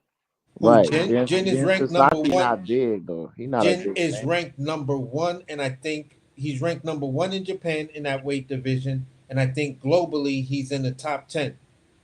but he Yeah, not a but big name what I'm still saying though. is, I understand what the boxing association has him ranked as.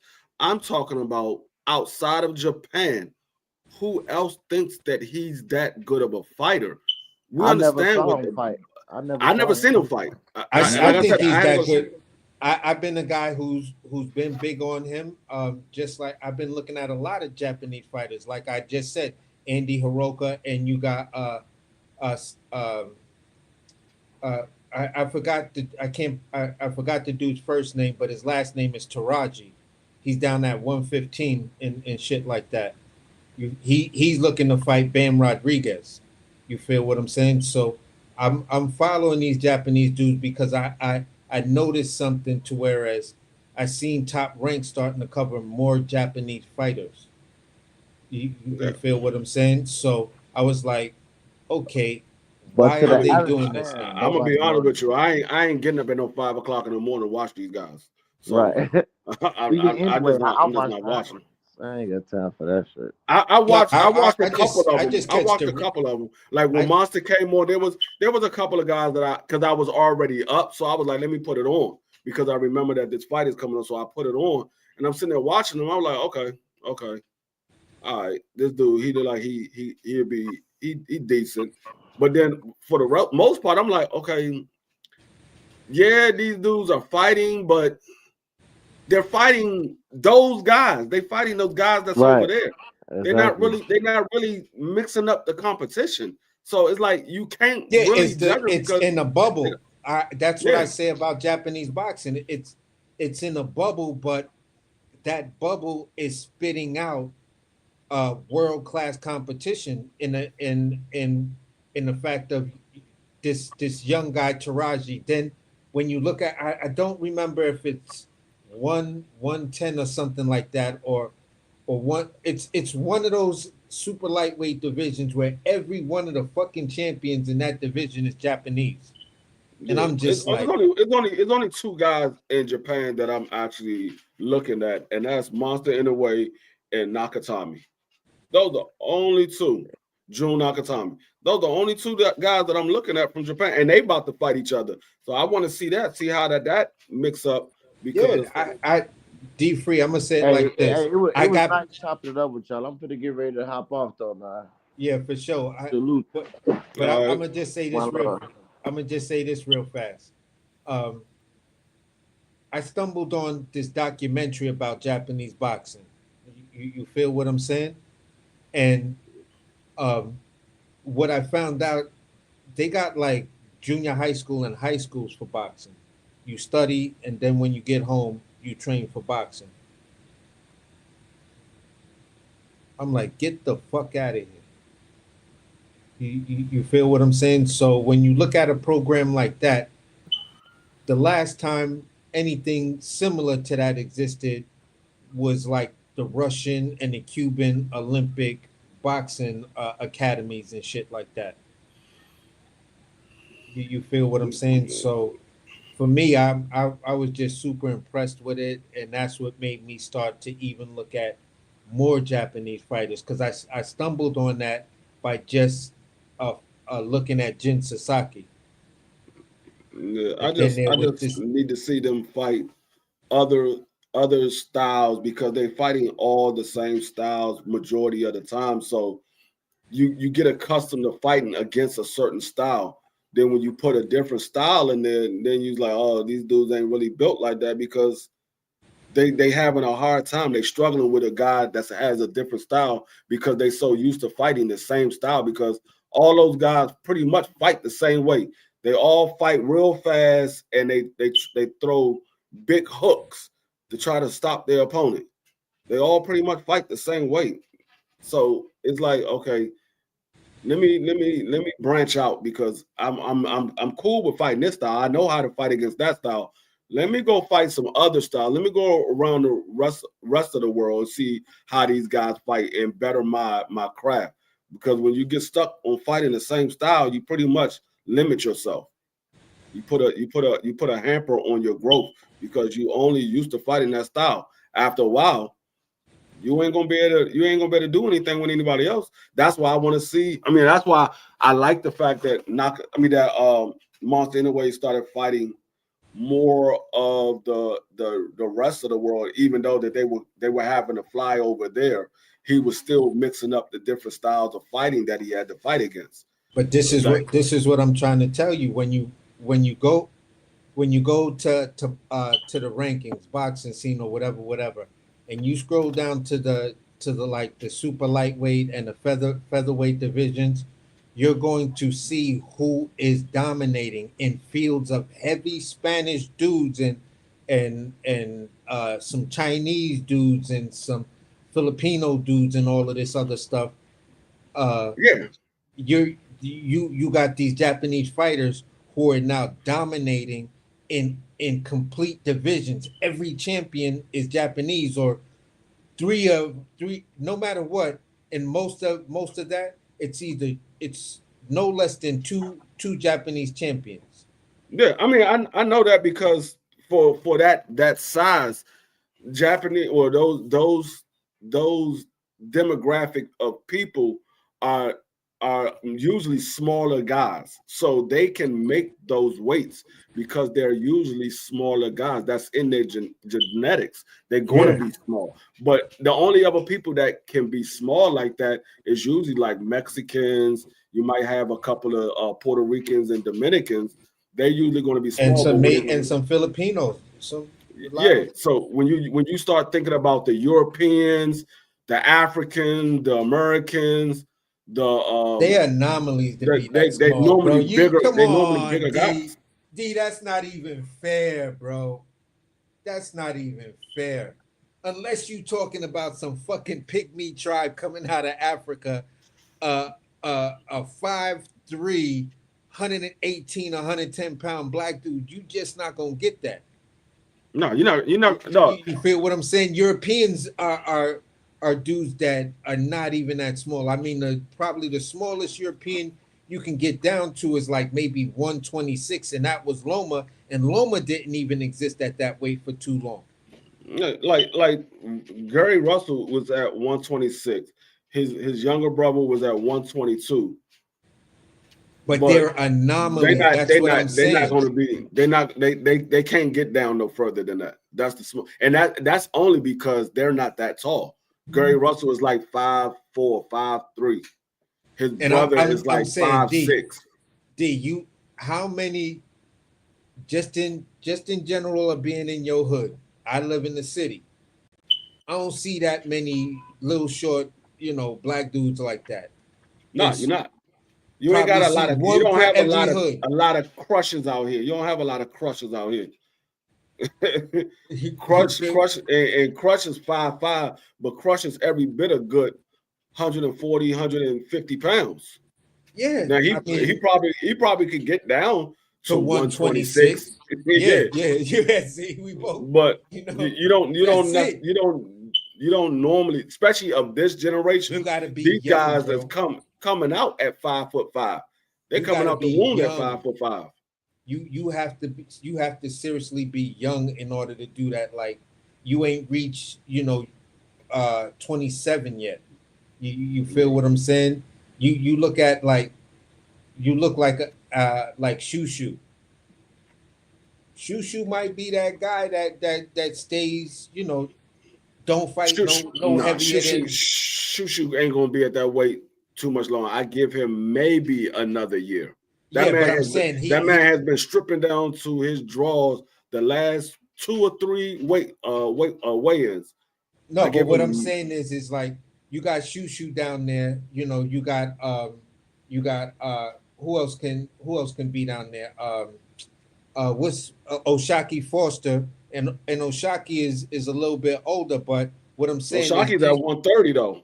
yeah, he's at 130 right now, but these are naturally small dudes that are just like, to me, the anomalies. Or maybe I'm just tripping because I just be looking at all these big ass kids these days. You feel what I'm saying? But Yeah, I mean Oshaki is he. I mean he's a small guy, but he also he also cuts a lot of weight because Oshaki walks around like around 150, probably close to 160. That's what he get walks the around fuck at. out of here, bro. Oshaki Yeah, not. Oshaki's like 5'7", 5'8". He's not I that didn't even small of a know that, dude. bro. Yeah, he's like 5'7", 5'8". Damn. He walks around probably like somewhere around 150, close to 160. So he cuts roughly around 20 pounds or so to get down to 130. That's crazy work. I mean, a lot of these guys like Shushu. Shushu walks around like 150, 160. Damn. You got Shushu 5'9", 5'10".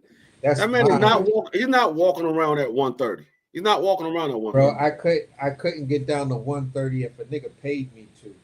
Not even like when I by the time I turned like maybe 14, 15, 130 pounds was a thing of the past, bro. I was already Yeah. at like 150 something, almost 160 pounds. Yeah, I mean, a lot of these guys, like I said, a lot of these guys, they cut a lot of weight, so it's not something that's unusual. Like when you start seeing dudes cutting 40 and 50 pounds, then you say, okay, hold up, you're doing a little bit too much. But majority of these guys are cutting somewhere around 20 pounds. Majority of them, somewhere That's right around 20 pounds. They cutting right around that much weight. They get when they go into their weight, they training camp. They cutting around 20 pounds to get down to the weight they need to get down to. Like Jerron Ennis walks around probably like 160.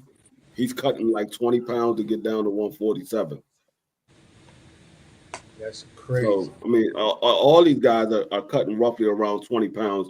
Like Tank Davis, he walks around like 150. He's cutting close to 20 pounds to get down to 135. But out of anybody that's cutting weight and looking the best as they do it, whatever regimen Tank got, I'd say he's the best at it because he Who? comes in, huh? Who you say is the best talent? I would say Tank is the best at it because whatever regimen he Oh, has, I like the weights he comes in at, and then on fight night he looks like he rehydrated right at the optimal weight. and see, and like Jerron Ennis for this fight, a lot of people don't know that he has a nutritionist now. So Yeah, this was the first fight that he had his nutritionist in his camp to make sure that he made the weight. He said he made the weight on Tuesday.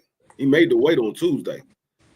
So when they weighed in on Thursday, they didn't have to worry about weighing in on Friday. That's why it was a ceremonial weigh-in. They was yeah, already rehydrating from Thursday, whatever time it was on Thursday that they made weight. So yeah. I that's saw what they they put do. Vaseline on him so he didn't look so dry. You feel what I'm saying at the That's weight? what they do. That's what they do now is they'll weigh them on Thursday. If they make weight, they have a ceremonial weigh-in on Friday. If they don't make weight on Thursday, they will have an actual weigh-in on Friday. Yeah, So if they make weight on Thursday, Friday is going to be a ceremonial weigh-in, so they can rehydrate all the way back up to where they want to be at or they feel comfortable at come fight night. Because now you, instead of you only having 1 day to rehydrate, now you got 2 days to rehydrate. So it all depends on how these guys take care of their body. If you stay close around your weight, your fight weight, you stay somewhere within 15, 20 pounds, it should be an easy camp for you. Now, if you're getting up there in age, it's not going to be easy for you. You're getting up there in age, that 20 pounds is going to be hell to come off. Yeah, especially when you making money now. That's why you start seeing guys that as they get up in the mid 30s, they start moving up in weight because it's being too hard for them to cut the weight. So as soon as they start getting around their mid 30s, they start moving up. Well, I've always felt that, for me, if you ain't where you want to be, move up when you're 27, 28. Start moving up when you're 27, 28, because if you Did do y'all it see? then, Oh, this is what I wanted to ask y'all too. Did y'all see the Pro Box card last night? hell yeah. We're Big seeing Shot that Sean knockout. with the knockout. No, this is what I didn't know though. This is what I didn't know. That whole Pro Box card was put on by No Excuse Promotions. Lamont Roach and them. I mean, Yeah, Lamont Roach. I didn't know Lamont Roach had his own promotional company.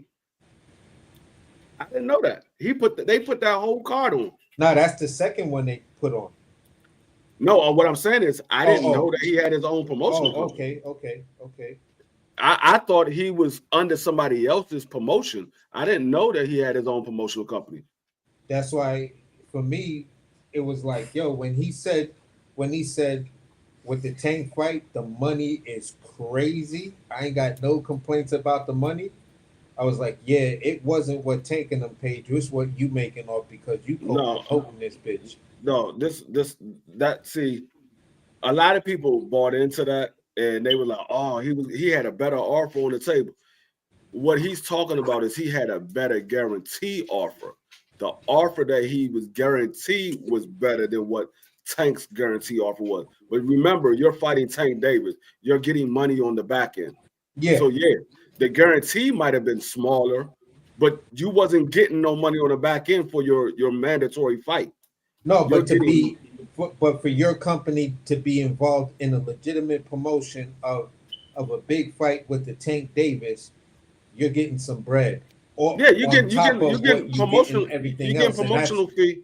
Yeah, and that's what I think he was talking about. Like overall, all the money I'm making or projected to make off this fight, bro, I ain't got no complaints. Yeah, no, he getting promotional fees, and then he's getting his guarantee purse, and then whatever else he get on the back end. Because as a promoter, you automatically get the promotional fees. Mm-hmm. So that's an extra paycheck that you get that normal fighters don't get. They don't see that. There's only a few fighters in the sport of boxing that have their own promotional company that get that extra incentive because they have their own promotion company. Devin Haney is one of them. Tank Davis is another one. And I forgot who else. It's somebody else. Oh, Canelo. Canelo is another one. They have their own promotional company, so they get the promotional fees on top of their actual purse and the back end money if they fighting on pay-per-view. So I mean that's I mean, hey, like I said, shout outs to Lamont Roach. I didn't know that. That was something that I found out last night. And I was like, oh shit, this dude making nice moves. And I mean, it was a nice card though. I saw my boy Whitmire on there, the body snatcher. It was a couple of other young guys I saw on there from the DMV area. But that daggone Stephen Shaw, though, that joint was like 1 minute into the first round. Yeah, that man looking like Tevin Farmer on the ropes. That man eyes crossed and he leaned his head back. I was like, oh, he's out of there. You hit that man out of the ring. You come out and you hit Shaw. Shaw was like, what, motherfucker? You bitch ass motherfucker. Yo, son, that dude hit him. Shaw took that shot and was like, all right, I see how your bitch ass want to play. And then laid him out. I was like, wow. I was so mad He hit that I that didn't nigga know like that fight was stole going on him. down last night, because I could have got tickets from Keith Cologne's father to be at the fight, but I didn't know that the fight was going down. That fight was literally 5 miles from my house. They was at the daggone Merlin Live. I'm literally right around the corner from Merlin Live. That's crazy work, That's bro. like a 'Cause I was 5-minute like, drive. I was like, this is body and D free territory over here. No, I kept hearing, because I didn't know who this dude was. They were like, man, he's 18-1 with 17 knockouts. I'm like, oh, okay, he's a big puncher. I was like, all right. They were like, he's 6'8". I was like, God damn. I'm like, 6'8"? That's a big dude. And then that man Shaw was like, man, I'm about to knock the dude out. Y'all about to see the old Shaw. That man came in there, hit that man one time. That man took that little stubble step, and Shaw said, oh, yeah, it's over.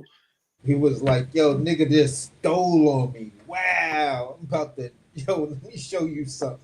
Knocked that man, dog.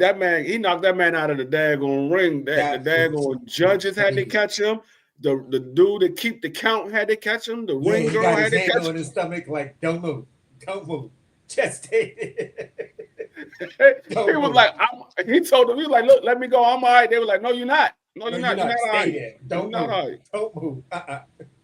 Your eye is still caught. Wait till it come back straight. Then you can get up. You're not all right right now. Now I got to go back and look at that Lubin. I got to look at, y'all see the Lubin thing? I didn't see that. That Lubin versus Holmes. I saw them. They was going at it in the gym, because I think Lubin was in the gym first, and then it was Holmes' turn to get into the ring, and they had some words. They end up crossing each other. They had some words. And Lubin was like, man, I'll fuck you up. He's like, man, what? And he jumped off the ring. I was like, y'all about to fight. Y'all just might as well just wait till the fight. Let's see what happened in the fight. Don't mess it up before the fight. I mean, we're gonna see. I think Lubin should win this fight. But Holmes is he's decent. He's still kind of not all there yet. He's not all there just yet. Oh, I think so. So who was the main event for that card last night? That was what was the dude name? I can't think of the dude. Lighter weight dudes. It wasn't short. They were the co-main. I'll tell you in 1 second. I'll tell you in 1 second. The main event for that card last night was Jordan White versus Matias Romero. Oh, okay. I don't know neither one of these guys. I never saw. I thought Lubin and them was the main event, because that's coming up in about 2 weeks, I think, maybe next month. Yeah. What was it? May 23rd or yeah, 21st? May something. What y'all think about where Ray Ford at right now? I see that's the thing. Ray Ford, I couldn't really judge his performance because his opponent didn't do nothing. Yeah, this man got hit by more shots than he threw. Yeah, that was just disappointing. That dude came out all like hard. I was like, oh man, the Gunner man and all this. But I figured out what it was though. I figured out what it was. Why he looked like that and why he got hit with so many shots. The nigga was being trained by Montana Love. Oh Lord. I'm sitting there looking, I'm like, dog, that looked like Montana Love. They were like, nah, that ain't Montana Love. I said, dog, that nigga looked like Montana Love. But he had his hat down real low so you couldn't see his face. But every time they showed his back. And then it was one part, and I forgot what round it was. They showed the side view. And I'm like, that is Montana Love. That's why this nigga looking like that. That's Montana Love training him. I'm like, dog. I'm sitting there like, Y'all should not be telling this man nothing but let your hands go. Forget all of them, the high guard, forget the head movement. He needs to let his hands go. This man is down. He did not win not one single second of that fight. Not Yeah, one. That that man was just a kept going like this and kept talking and smiling. I'm like, what are you talking about? What are you smiling at, nigga? You getting hit. Every time you smile, he hit you again. Your daggone eye look like you had a star on your eye. Your joint just sitting there puffy as a mug. I'm like, dog, take some of that Vaseline off. He gonna get hair grease in his eye. And he ain't gonna be able to see. He gonna take a knee and go over against daggone face wipe off. Take some of that damn grease off his eye. yeah. He had his hands in his pocket, man. He came out and then even in the pressers and stuff, he was talking mad. I hate when they do all that talking and then come out there and leave their hands in their I pocket. couldn't even really judge how Raymond Ford did because his opponent didn't do nothing for me to say anything to criticize Raymond Ford about. I mean, if I'm going based off of what I see, Raymond Ford had an A+ because the dude ain't do nothing. He literally ain't do nothing. I don't look at Raymond Ford as a big puncher. Everybody keeps saying, "Oh, he's a big puncher." I don't look at Raymond Ford as a big puncher. I look at him as he's a dude that if he hits you clean, he can rock you badly.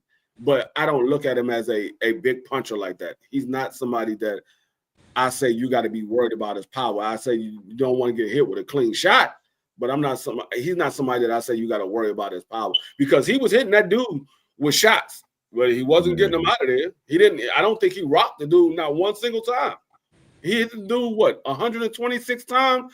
The dude threw 125 punches. Yeah, he more speed and combination, but I think with that dude having his hands in his pockets, man, he should have turned up on him, man. Once he saw dude wasn't really, that's when you gotta take. That's what's gonna separate you. You gotta take some risk. Now I know he ain't wanna get caught with nothing crazy, but like after round after round after round, when the dude just clearly showing that he gonna hit every now and again. Now he had a couple touches, but like dude, for the most part, he wasn't fighting back. No, So there was you got one part. I forgot what round it was. It was one time he literally had Raymond Ford in the corner. Raymond yeah. Ford was like this in the corner with the high guard. Dude standing in front of him. He fainted at Raymond Ford. Raymond Ford flinched back, and then the dude stepped back and reset. I'm like, what? What the fuck? What the fuck is you doing? I'm like, Raymond Ford didn't throw nothing. You didn't throw nothing, but you need to reset. I'm like, all right. This. I said, dog, I don't even want to watch this. This dude ain't doing nothing. I'm sitting there like, okay, we're about to get a good fight because I kept hearing, oh, this dude, he's a tough individual. He's a veteran. He beat former champions before and stuff like that. I'm like, okay, Raymond Ford this is a step up for Raymond Ford. All right. And then I'm looking at the fight. I'm like, who the hell is this dude? Who do they put him in the ring with? I don't ever want to see him on another daggone main event card. Put that man on the prelims or something. He don't need to be in no main event cards ever again. And that was the co-main. That was the bad thing about it. That was the co-main. I'm like, yeah, he don't need to be in no more co-mains at all. At all. But I can't. I mean, I can. Now that you said that, I can. I could take away from what Raymond Ford did because, like you said, when you saw that the dude wasn't really throwing nothing back, you should have stepped on the gas and made this man either one or two things. Either you made him fight or you made that dude quit. One of the two things you should have made him do because he wasn't throwing anything back. That man just kept the high guard. He would throw one shot out of every 15 shots you threw. He was throwing one. I'm like, this is horrible. And this is the co-main. So I don't know. Raymond Ford, I think he's at 130 now. I don't know what Raymond Ford is going to do. You got beat by Nick Ball, and then you didn't go back and try to rematch him and get that belt back. You just said, I'm gonna move up. I mean, maybe it was the weight. Maybe you said, you know what? I felt sluggish in that fight, and the weight is getting to me, so let me move up. Maybe that is it. But a lot of times when I see a guy lose their belt and they don't try to go get it back, it make me think of the lack of heart that they might have. Because I I know think, me, if you take my belt, I'm trying to get it back. yeah, I think it was the timing of that fight, and I think it was the timing of that fight because it was a quick turnaround for him, and even though he's a small dude, I think it was time for him to move up. I just see that I think Ray, I hear he decent to me. I kind of like Ray. I used to be a lot higher on him. I think he's a good fighter. I just something happened to where his killer, he got to get back in tune with his killer instinct. But he's been kind of going a little bit through the ring a little bit. I would like to see if Shushu do move up because it was clear if he can't get them guys in there, especially by the end of the year, if he can't get his shot at one of them titles, I would like to see that. I mean, I don't know if Shushu would do that with his first fight going up to 30, but I would like to see him, Fulton, and Ray Ford mix it up. I would like to see all three of them guys mix it up at some point. But Shushu got to get to the party. And I don't know why people don't talk about Fulton and Ray Ford. But them guys got to mix it up at some point. But Ray is kind of in a tricky spot, man, where he kind of gotta get some big names. Like it's enough for these guys, these mediocre whatever type guys, so we can see where he at again. Really gauge where he's at. But the card, man, I seen Zay Quinn, that dude, I don't know what the fuck he was doing. And again, they do speed it up, man. On TV, it's slightly sped up, bro. I was looking at that shit live, and they was slow as hell. And this dude didn't come to fight. Like that dude did not come to fight at all. But Zay Quinn, they building him. But that Ray Ford was the only one that really went the distance. Like that was kind of like the boringest fight for real. That's crazy work. But because I'm gonna say this and go, man. I was tired as hell, man. I was tired as fuck. But Boots got a real fan base. I always said I'm thinking he moving up. I kind of thought he was gonna move up. I think now it might be if he can't get unification by the end of the year, he's definitely moving up. But he do. I'm not gonna question him. I'm gonna kind of ease up on Boots a little bit now. I'm gonna ease up on him a little bit. Because at 47, maybe a Brian Norman, depending on what Brian Norman do when he get in the ring with him. That's probably gonna be a little more of a test this Stanionis, even though I am disappointed in the performance Stanionis did. I expected a little more from him. But and I say Brian Norman because Brian Norman got real power. If he touch him, like some of them straight shots, some of them jabs that Stanionis got off, if Brian Norman touch him like that, it's gonna look a little different. But he can still use his feet and kind of he might still be able to outbox Brian Norman. I don't think he's gonna be able to do all that flashy stuff, even though I don't think you can stop Boots from doing that extra shit in there when he in there. It's just something he do. But I could say he did legitimize himself. He got his quote unquote his rite of passage.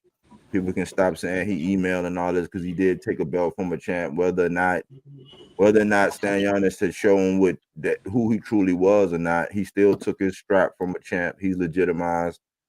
And I think it's on him and Eddie, man. It's really on Eddie and if Eddie going to open up them purse strings to get Boots what he say he really want. If not, he's going to 54, and I think 54 is where we're gonna really see.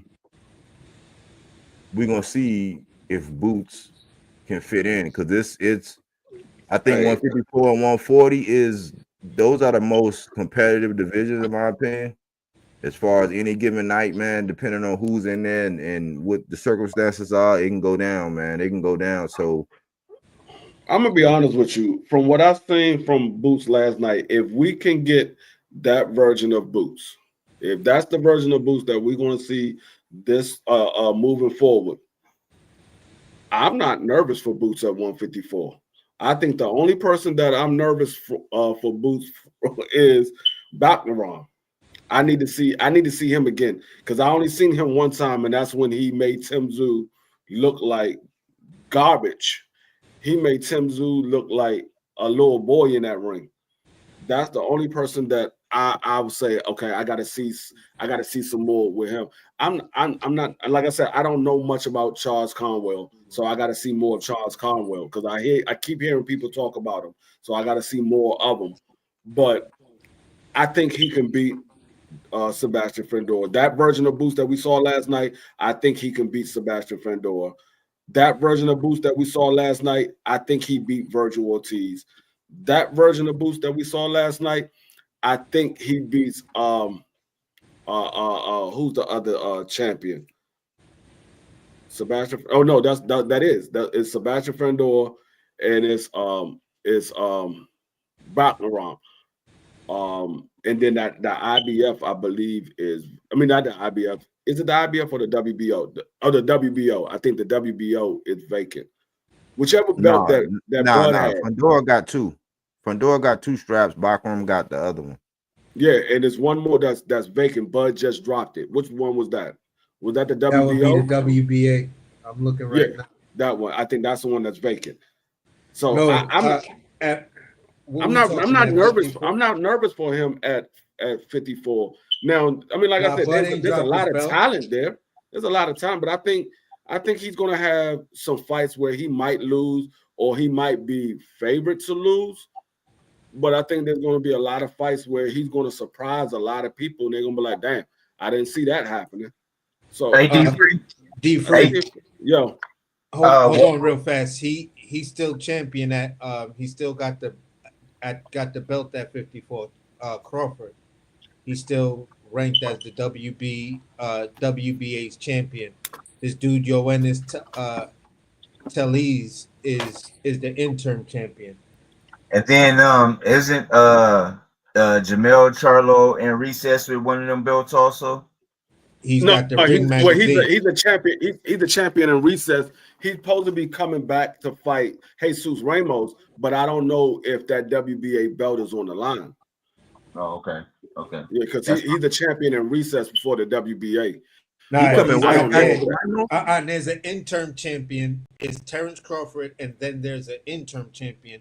But he's the interim champion. But the thing is, Jamel Charlo is a champion in recess. So if the champion is dropping his belt, they can put that belt on the line because when there's a champion, I think he did drop the belt, which then took him off the what's the name. He still has the Ring Magazine belt, like Tyson Fury used that Ring Magazine belt as legitimacy for his fights. Like you trying to take.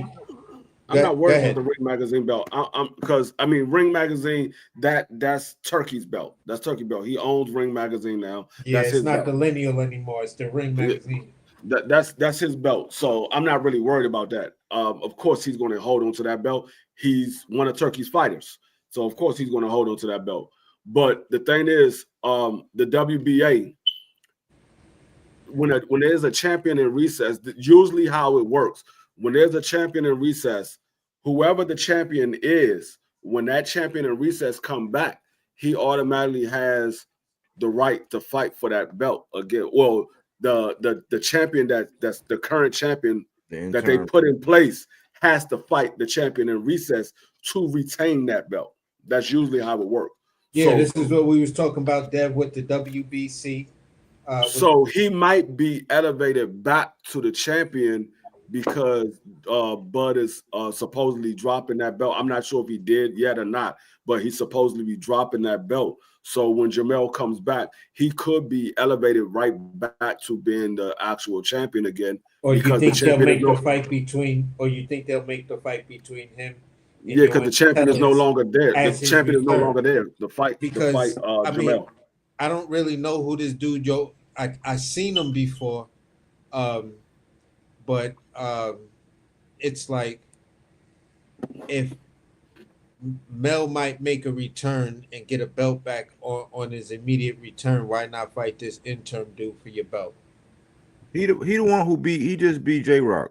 Yeah, that's who he is. But it's a Ronnie Shields guy. That's kind of weird. I don't know how that's gonna work. That's a Ronnie Shields guy. But for D-Free, I'm not saying now with all this inactivity with Mel, because I still hold Mel in high regard, regardless how everybody want to throw him away. You know, I still think that he get back in there and get that rust off, and you know, we see what he is. If he's still the Mel that's my guy, you know, I still think he's formidable. But you said he's coming back. He's going to come back for Jesus Ramos. Yeah, he's supposed to be fighting Jesus Ramos. That's the fight that he's having. That's next month, or I think it's June. All It's right, either next month or June. That's the fight. Supposedly, that's what he's supposed to be coming back to fight Jesus Ramos. So let me ask you something. So an active Jamel or Jesus Ramos, you don't see Boots having no problem with either one of them? How? So either Jesus Ramos or active Jamel Charlo, you don't see Boots having any problem with either one of them? No, I didn't say I didn't name them. I didn't name them. Oh. What I said is I said I'm not worried about Boots at 54. I think he'll fit in well at 54 because he still has that boxing ability. He still has the hand speed and he has the footwork and he is a switch hitter. So I think with all of those combinations of talent that he has possesses a lot of problem for a lot of those guys. Jamel, if Jamel is 100%, of course, Jamel is going to be a problem for anybody if he's 100%. It's just a matter of, is he 100%? Jesus Ramos, he can be beat. He can be beat. We've seen that. He was in there with a guy with Eriksen Lubin, and Eriksen Lubin beat him. Now, a lot of people believe that Eriksen Lubin lost that fight, but nevertheless, it was close enough where the judges could gave it to Eriksen Lubin. If you felt like Eriksen Lubin lost that fight, it was close enough to where the judges could give it to Eriksen Lubin. So I think Jerome Boots Ennis is a better boxer than Eriksen Lubin. Now, does he have more power than Eriksen Lubin? I don't know. That's your opinion. But I think he's a better boxer than Eriksen Lubin. Okay. Yeah, it's a lot of it's to me, I think it's gonna get interesting when he move to 54, man. But I'm off his back, man. He quieted me down for a little while, man. That's all I really wanted to see. See, I know you believe Eriksen Lubin won. You like Eriksen Lubin.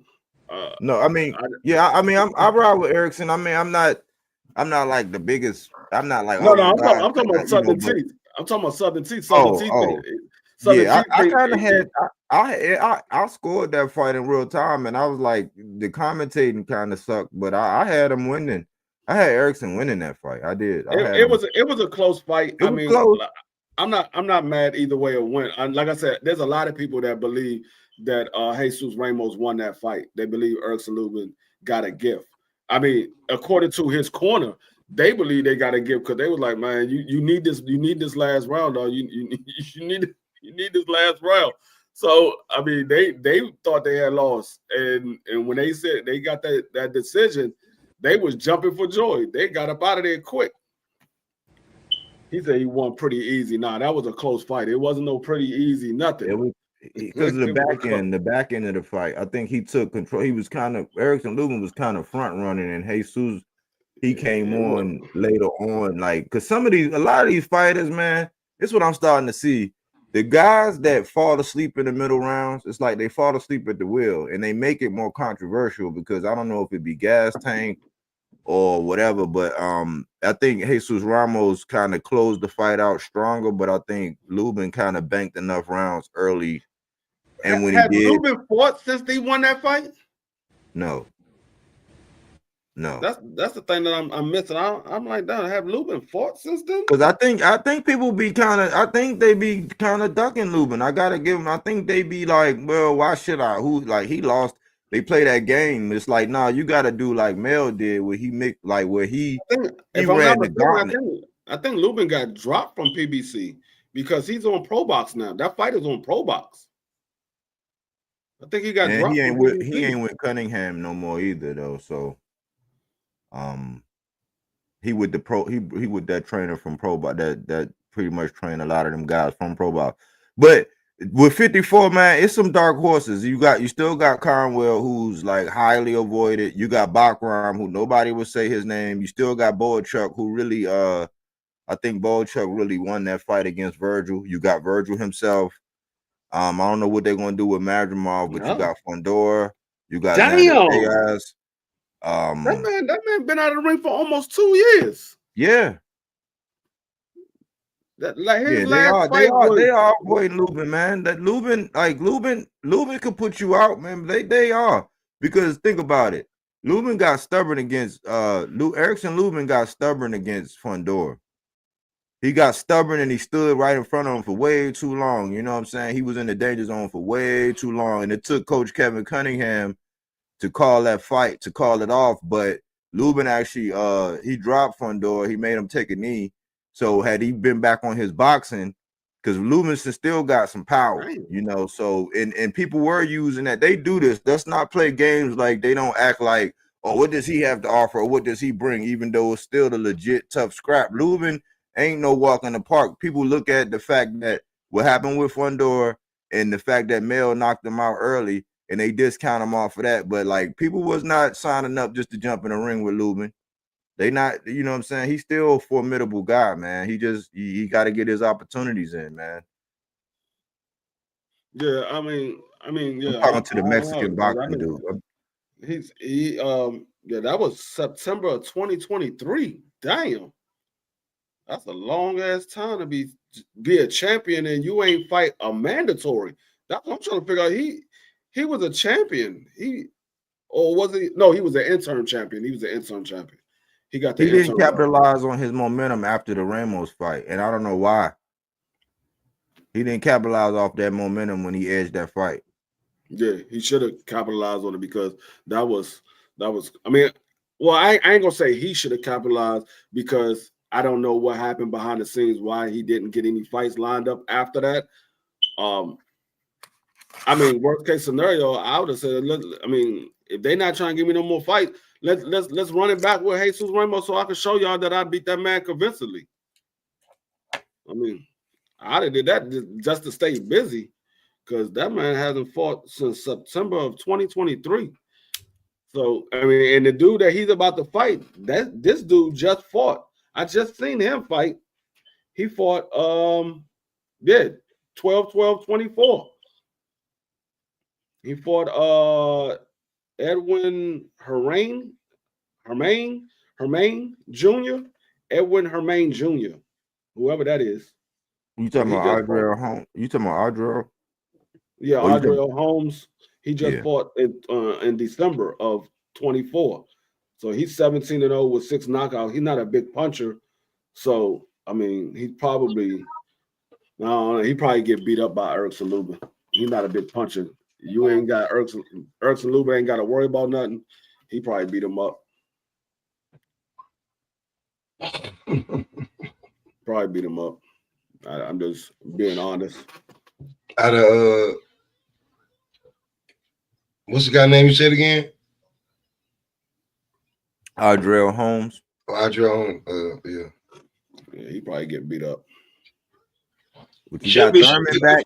You got Thurman back. You got Zoo. You know, Zoo got his little confidence back. Even though I don't take much from that Joey Spencer, that was to make him look good. That was, I don't know why they did Spencer like that, but 54 is competitive, man. It's any given night, man.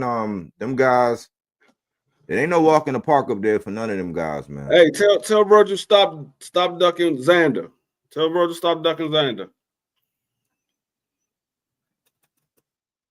I think Xander about to get. I'm gonna say it now, man. Xander about to get the shit beat out of him by Fondor, bro. That man ain't got no. He ain't really got no power like that. I don't know. Hey man, he gonna get. I'm telling you, he gonna get brutally knocked out, man. That dude that he last fought, that dude, he could take a licking and keep ticking, but like. Xander, I like Xander. I don't want this to be no slander. I like Xander. He's a wholesome guy. He's active. He's whatever. But like, if you start asking Xander, Xander against Conwell, Xander against Bachram, Xander against Virgil, Xander against I don't know if he got enough power for them guys, bro. I don't know if he got enough power, man. I think he's gonna get brutally knocked out by Fundora, but I want to see the fight. Yeah, I mean, like I said, I'm not. I mean, if Sebastian Fundora beats Xander, so be it. I'm just not overlooking Xander because Xander, that little 22-year-old Puerto Rican, might surprise a lot of people. Might surprise a lot of people. Cause who He is he got for? Like, okay, this is my question for Xander. You know he over there on Top Rank. It's like, who did he fight that makes it? Because like, how you think? Let me ask you this straight up: can he beat Charles Conwell right now? how did he? No, can he? Say that again. Can he beat Charles Conwell right now? Oh, Xander? can he beat Charles Conwell? Who knows? Like I said, I can't really judge Conwell. I mean Charles Conwell because I only seen one fight of him. I can't really assess that because I You only know that's seen the one dude fight. that sent Patrick Day up, right? That's who bring up. You know he sent Patrick Day up, right? Like rest his soul. You know that's the dude that sent one up. Yeah, I mean, like I said, I only seen one fight of him, so I'm not going to say that he's this great fighter. I'm not going to say he's an okay fighter. I'm not going to say he's a trash fighter. I only seen one fight of his. I need to see him more. I mean, I can go back and watch old fights of him, but I mean, like I said, I want to see him live. I don't want to go back and see old fights. I want to see him live because those old fights are what he did in the past. He might have made improvements, or he could be fighting the same way. So I want to see what he looks like currently. So I like I said, I want to give a true assessment of Charles Conwell. So I'm not going to say that Xander can't beat him because we don't know what happened on fight night. Xander could be on his A game and Charles Conwell could be off, or Charles Conwell could be on his A game and Xander be off. We don't know what happens on fight night. Hey, Pop. Right? Pop. Where Pop? Gooch. Is Gooch listening? Pop.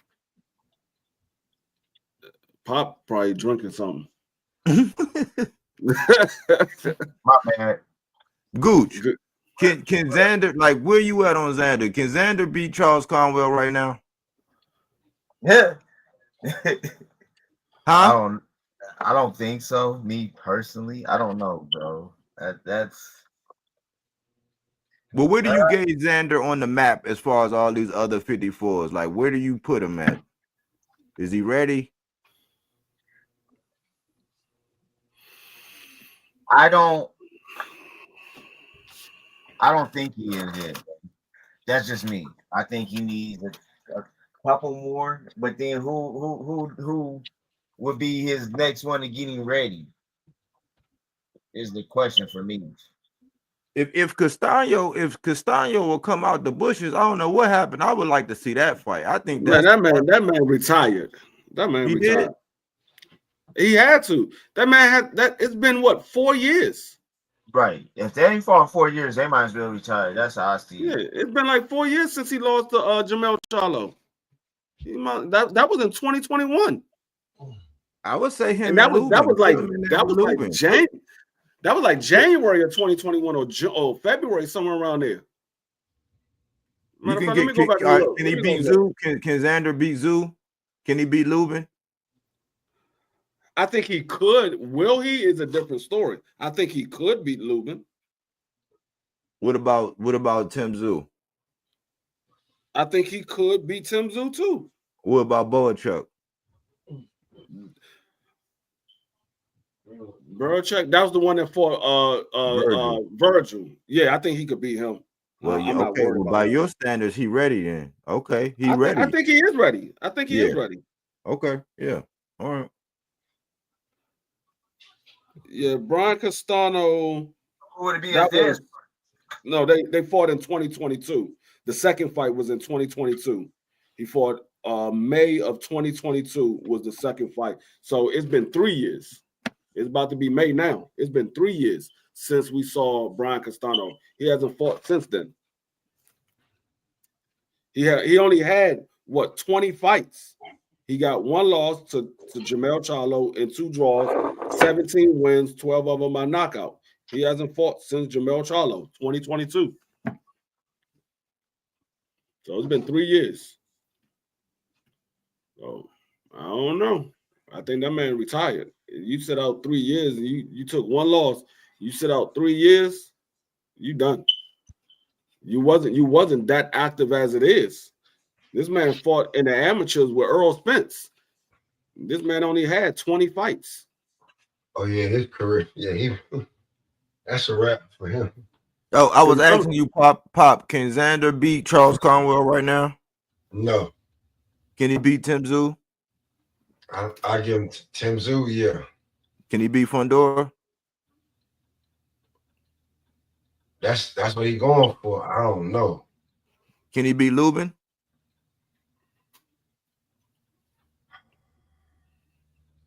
That'd be a good scrap. I'd love to see it. Boychuk? Can he beat Boychuk? I think he could. What about Jesus Ramos? Now that's a good fight right there. Him and Jesus Ramos, that's a good fight. That's a good fight. The thing with the thing with him is Xander could, but I mean they got him in position to where he could get a title shot. Yeah, they ain't gonna look back. It's gonna be title shot or somebody that's just got a name to keep him active. They not gonna risk the biscuit. Yeah, I think like Charles Conwell is not in position for Xander to fight him right now. Charles Conwell is still trying to make a name for himself. They got Xander in position right now to fight a champion. So it's either gonna be a big name or he's gonna be fighting a champion. But he behind Xander though, because after if depending on the outcome, we're gonna see Conwell. He in that line. He number 2 behind Zayas. Like I said, I mean Charles Conwell, he's not a big name, so that would actually be a step back for Xander. Xander's trying to step forward. And like I said, the diehard boxing fans outside of myself, the diehard boxing fans, they know who Charles Conwell is. Like I said, I only seen 1 fight of him. So outside of myself, a lot of people know who Charles Conwell is. It's a good fight for the boxing fans, but outside of that, I don't know. Can he get Thurman? Can Xander see Thurman? I think Xander beats Thurman. Thurman don't like body work. He don't like body work. I think that's what, if Tim Tszyu fights his game plan, I think Tim Tszyu can hurt Thurman to the body. Will he beat Thurman? I don't know. Because at first I thought Tim Tszyu was moving in the right direction until he got in there with Bacnaram. Now I give him a pass with the Sebastian Fendor because it was the cut, the blood was getting into his eye. He couldn't really see that well. They should have stopped that fight in the 4th round. After the 4th round, they should have stopped the fight and went to the cards. I think Tim Tszyu was up on the cards at that time. They should have stopped the fight right there. Say, look, this cut is too bad. We got to stop it. Because I think, if I'm not mistaken, I think they deemed it a clash of heads, even though it was an elbow. I think they deemed it a clash of heads. So by the rules, after the 4th round, they can go to the scorecards. And at that point, I think Tim Tszyu was up on the cards. I think his corner let him down in that fight because his corner should have said, look, we already up. Let's stop the fight now. This blood is getting worse. We can't stop the bleeding. It's getting worse. They didn't do that. They just kept letting him fight, and he kept losing round after round once the blood started pouring into his eye. He just kept losing round after round. Sebastian Fedor didn't do nothing else but sat on the outside and just used his jab. When have we saw Sebastian just sit on the outside and use the jab? Never. He did it that fight because he didn't have to worry about nothing. I think that taught him something, though. I think that fight kind of taught him something, though, that he can't, between getting caught when he got, he was up on the cards against Mendoza. between getting caught by Mendoza and then how that Tim Zoo fight started, because I put that on Tim Zoo corner. They could have Yeah, that's called what I'm that saying. fight and he would have got the dub if they would have called it at the right time, but they let it go on. And Fundora was like, shit, well, I'm gonna stand here and bang because he can't see. I'm just gonna keep putting bugs on the windshield, and when he come in, I'm gonna catch him. So he boxed his way back into that fight. The longer it went, and it was accumulation like always. But if you notice, Fundora started getting he I guess he learned from his sister, and he got back on the outside and started using that jab and boxing. But I think that fight taught him a lot. Yeah, that's what I I think he said. grew from that fight. Tim Zoo corner let him down in that fight. He let him down. But yeah, I mean, I would like I said, I would love to see Xander versus Jesus Ramos. I think that's a good fight. I think Jesus Ramos possesses power and he's going to keep coming at Xander. But I think Xander footwork creates a problem for Jesus. It's a 50-50 fight to me. He's In high my opinion. volume. I know Jesus Ramos is a high volume. That's gonna be a motherfucking scrap, man. It's Hey, gonna be and more attrition. Xander throw a lot of punches too. That's the thing. Xander throws a lot of punches. He's around 60 punches per round, somewhere around there. So he throws a lot of punches too. So it's an action-packed fight. I think it's a 50-50 fight. I think either guy can win that fight. Because I don't think that Jesus Ramos is a bad fighter. I think Jesus Ramos is a good fighter. And I think at some point he's going to be a champion. At some He point, I getting don't better. know. Yeah, I don't know how soon, but at some point he will be a champion. Cause that's a big boy. He getting better, man. I'm seeing him add his wrinkles, and he's coming on, man. I wasn't high on him at first, but he growing on me. He definitely growing on me. Hey, Mexican boxing. So this guy, Jorge Perez, you high on him? Cause I'm trying to figure out who the fuck is he? Because I don't see no name. I don't see nothing on his record. I mean, he got a decent record. I mean, he's 32-4 with 26 knockouts. So he got assimilation of some kind of power. He got 4 losses though. Never been KO'd. 6 feet tall. He got a lot of body, and Conwell is like a body snatcher. So what can you tell us, Mexican boxing, about this guy Jorge Perez? He about to get stopped. I want to know. Educate us. But in the meantime, yeah, I like that fight, man. I'm a lot of people got a lot of hope in him, man. The Puerto Ricans, they like they think Xander is next. I Hold on, think I'll he be right next. back. I wanted to see that Virgil fight. When I thought that was about to happen, I said, okay, we about to really see. And then Virgil went on to fight Madrimov.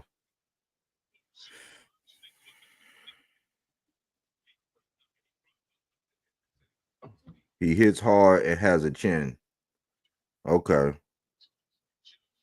So we're gonna see this weekend. We're gonna be dialed in. I think people are gonna know because Conwell, man, I don't think he don't get the pub because he's a quiet guy.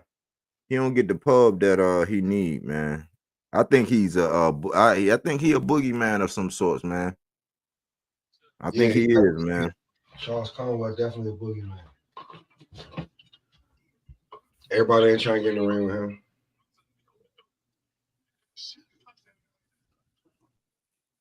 But yeah, good cook as always, man. I'm Yeah, still tired, bro. I'm still tired, bro. I don't blame you. I'm about to get up out of here too, man. This is good. This is a good 3-hour cook. Yeah, man. So we'll get up, man. Salute to everybody who stopped through, man. And good cook as always, man. Good cook as always. Yeah, that was a nice session. Nice ass session.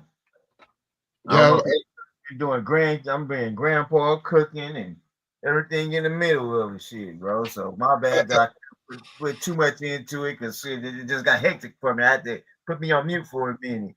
But man, I was listening, man. It was a great cook, man. Great cook. I appreciate everybody pulling up, man. Hey, Free, anything you want to say before we get up out of here?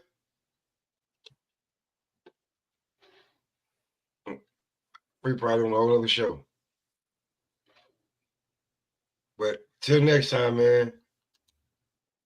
Hey, let me say one thing real quick. Go ahead.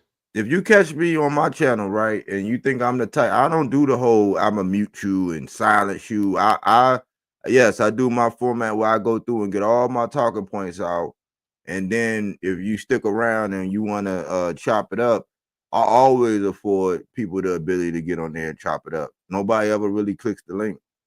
You know what I'm saying? So contrary to popular belief, man, if you got something that's on your mind and you want to get it off your chest, don't think I'm gonna be like these other people that as soon as you start talking and busting their ass, they're gonna put you on mute. No, I'm gonna let you get it all out and we're gonna hash it out. So don't believe the hype, man. If you ever want, if you ever want to see me on one of my lives, just click the link, man. Don't be scared. Anyways, man, salute, man. Salute, y'all. Have a good week, man. Hope everybody have a good, productive week. Peace. Y'all too, man. And with that, we up out of here, man.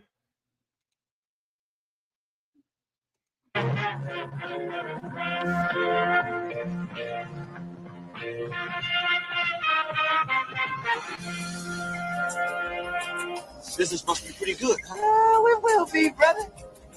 Beat this out.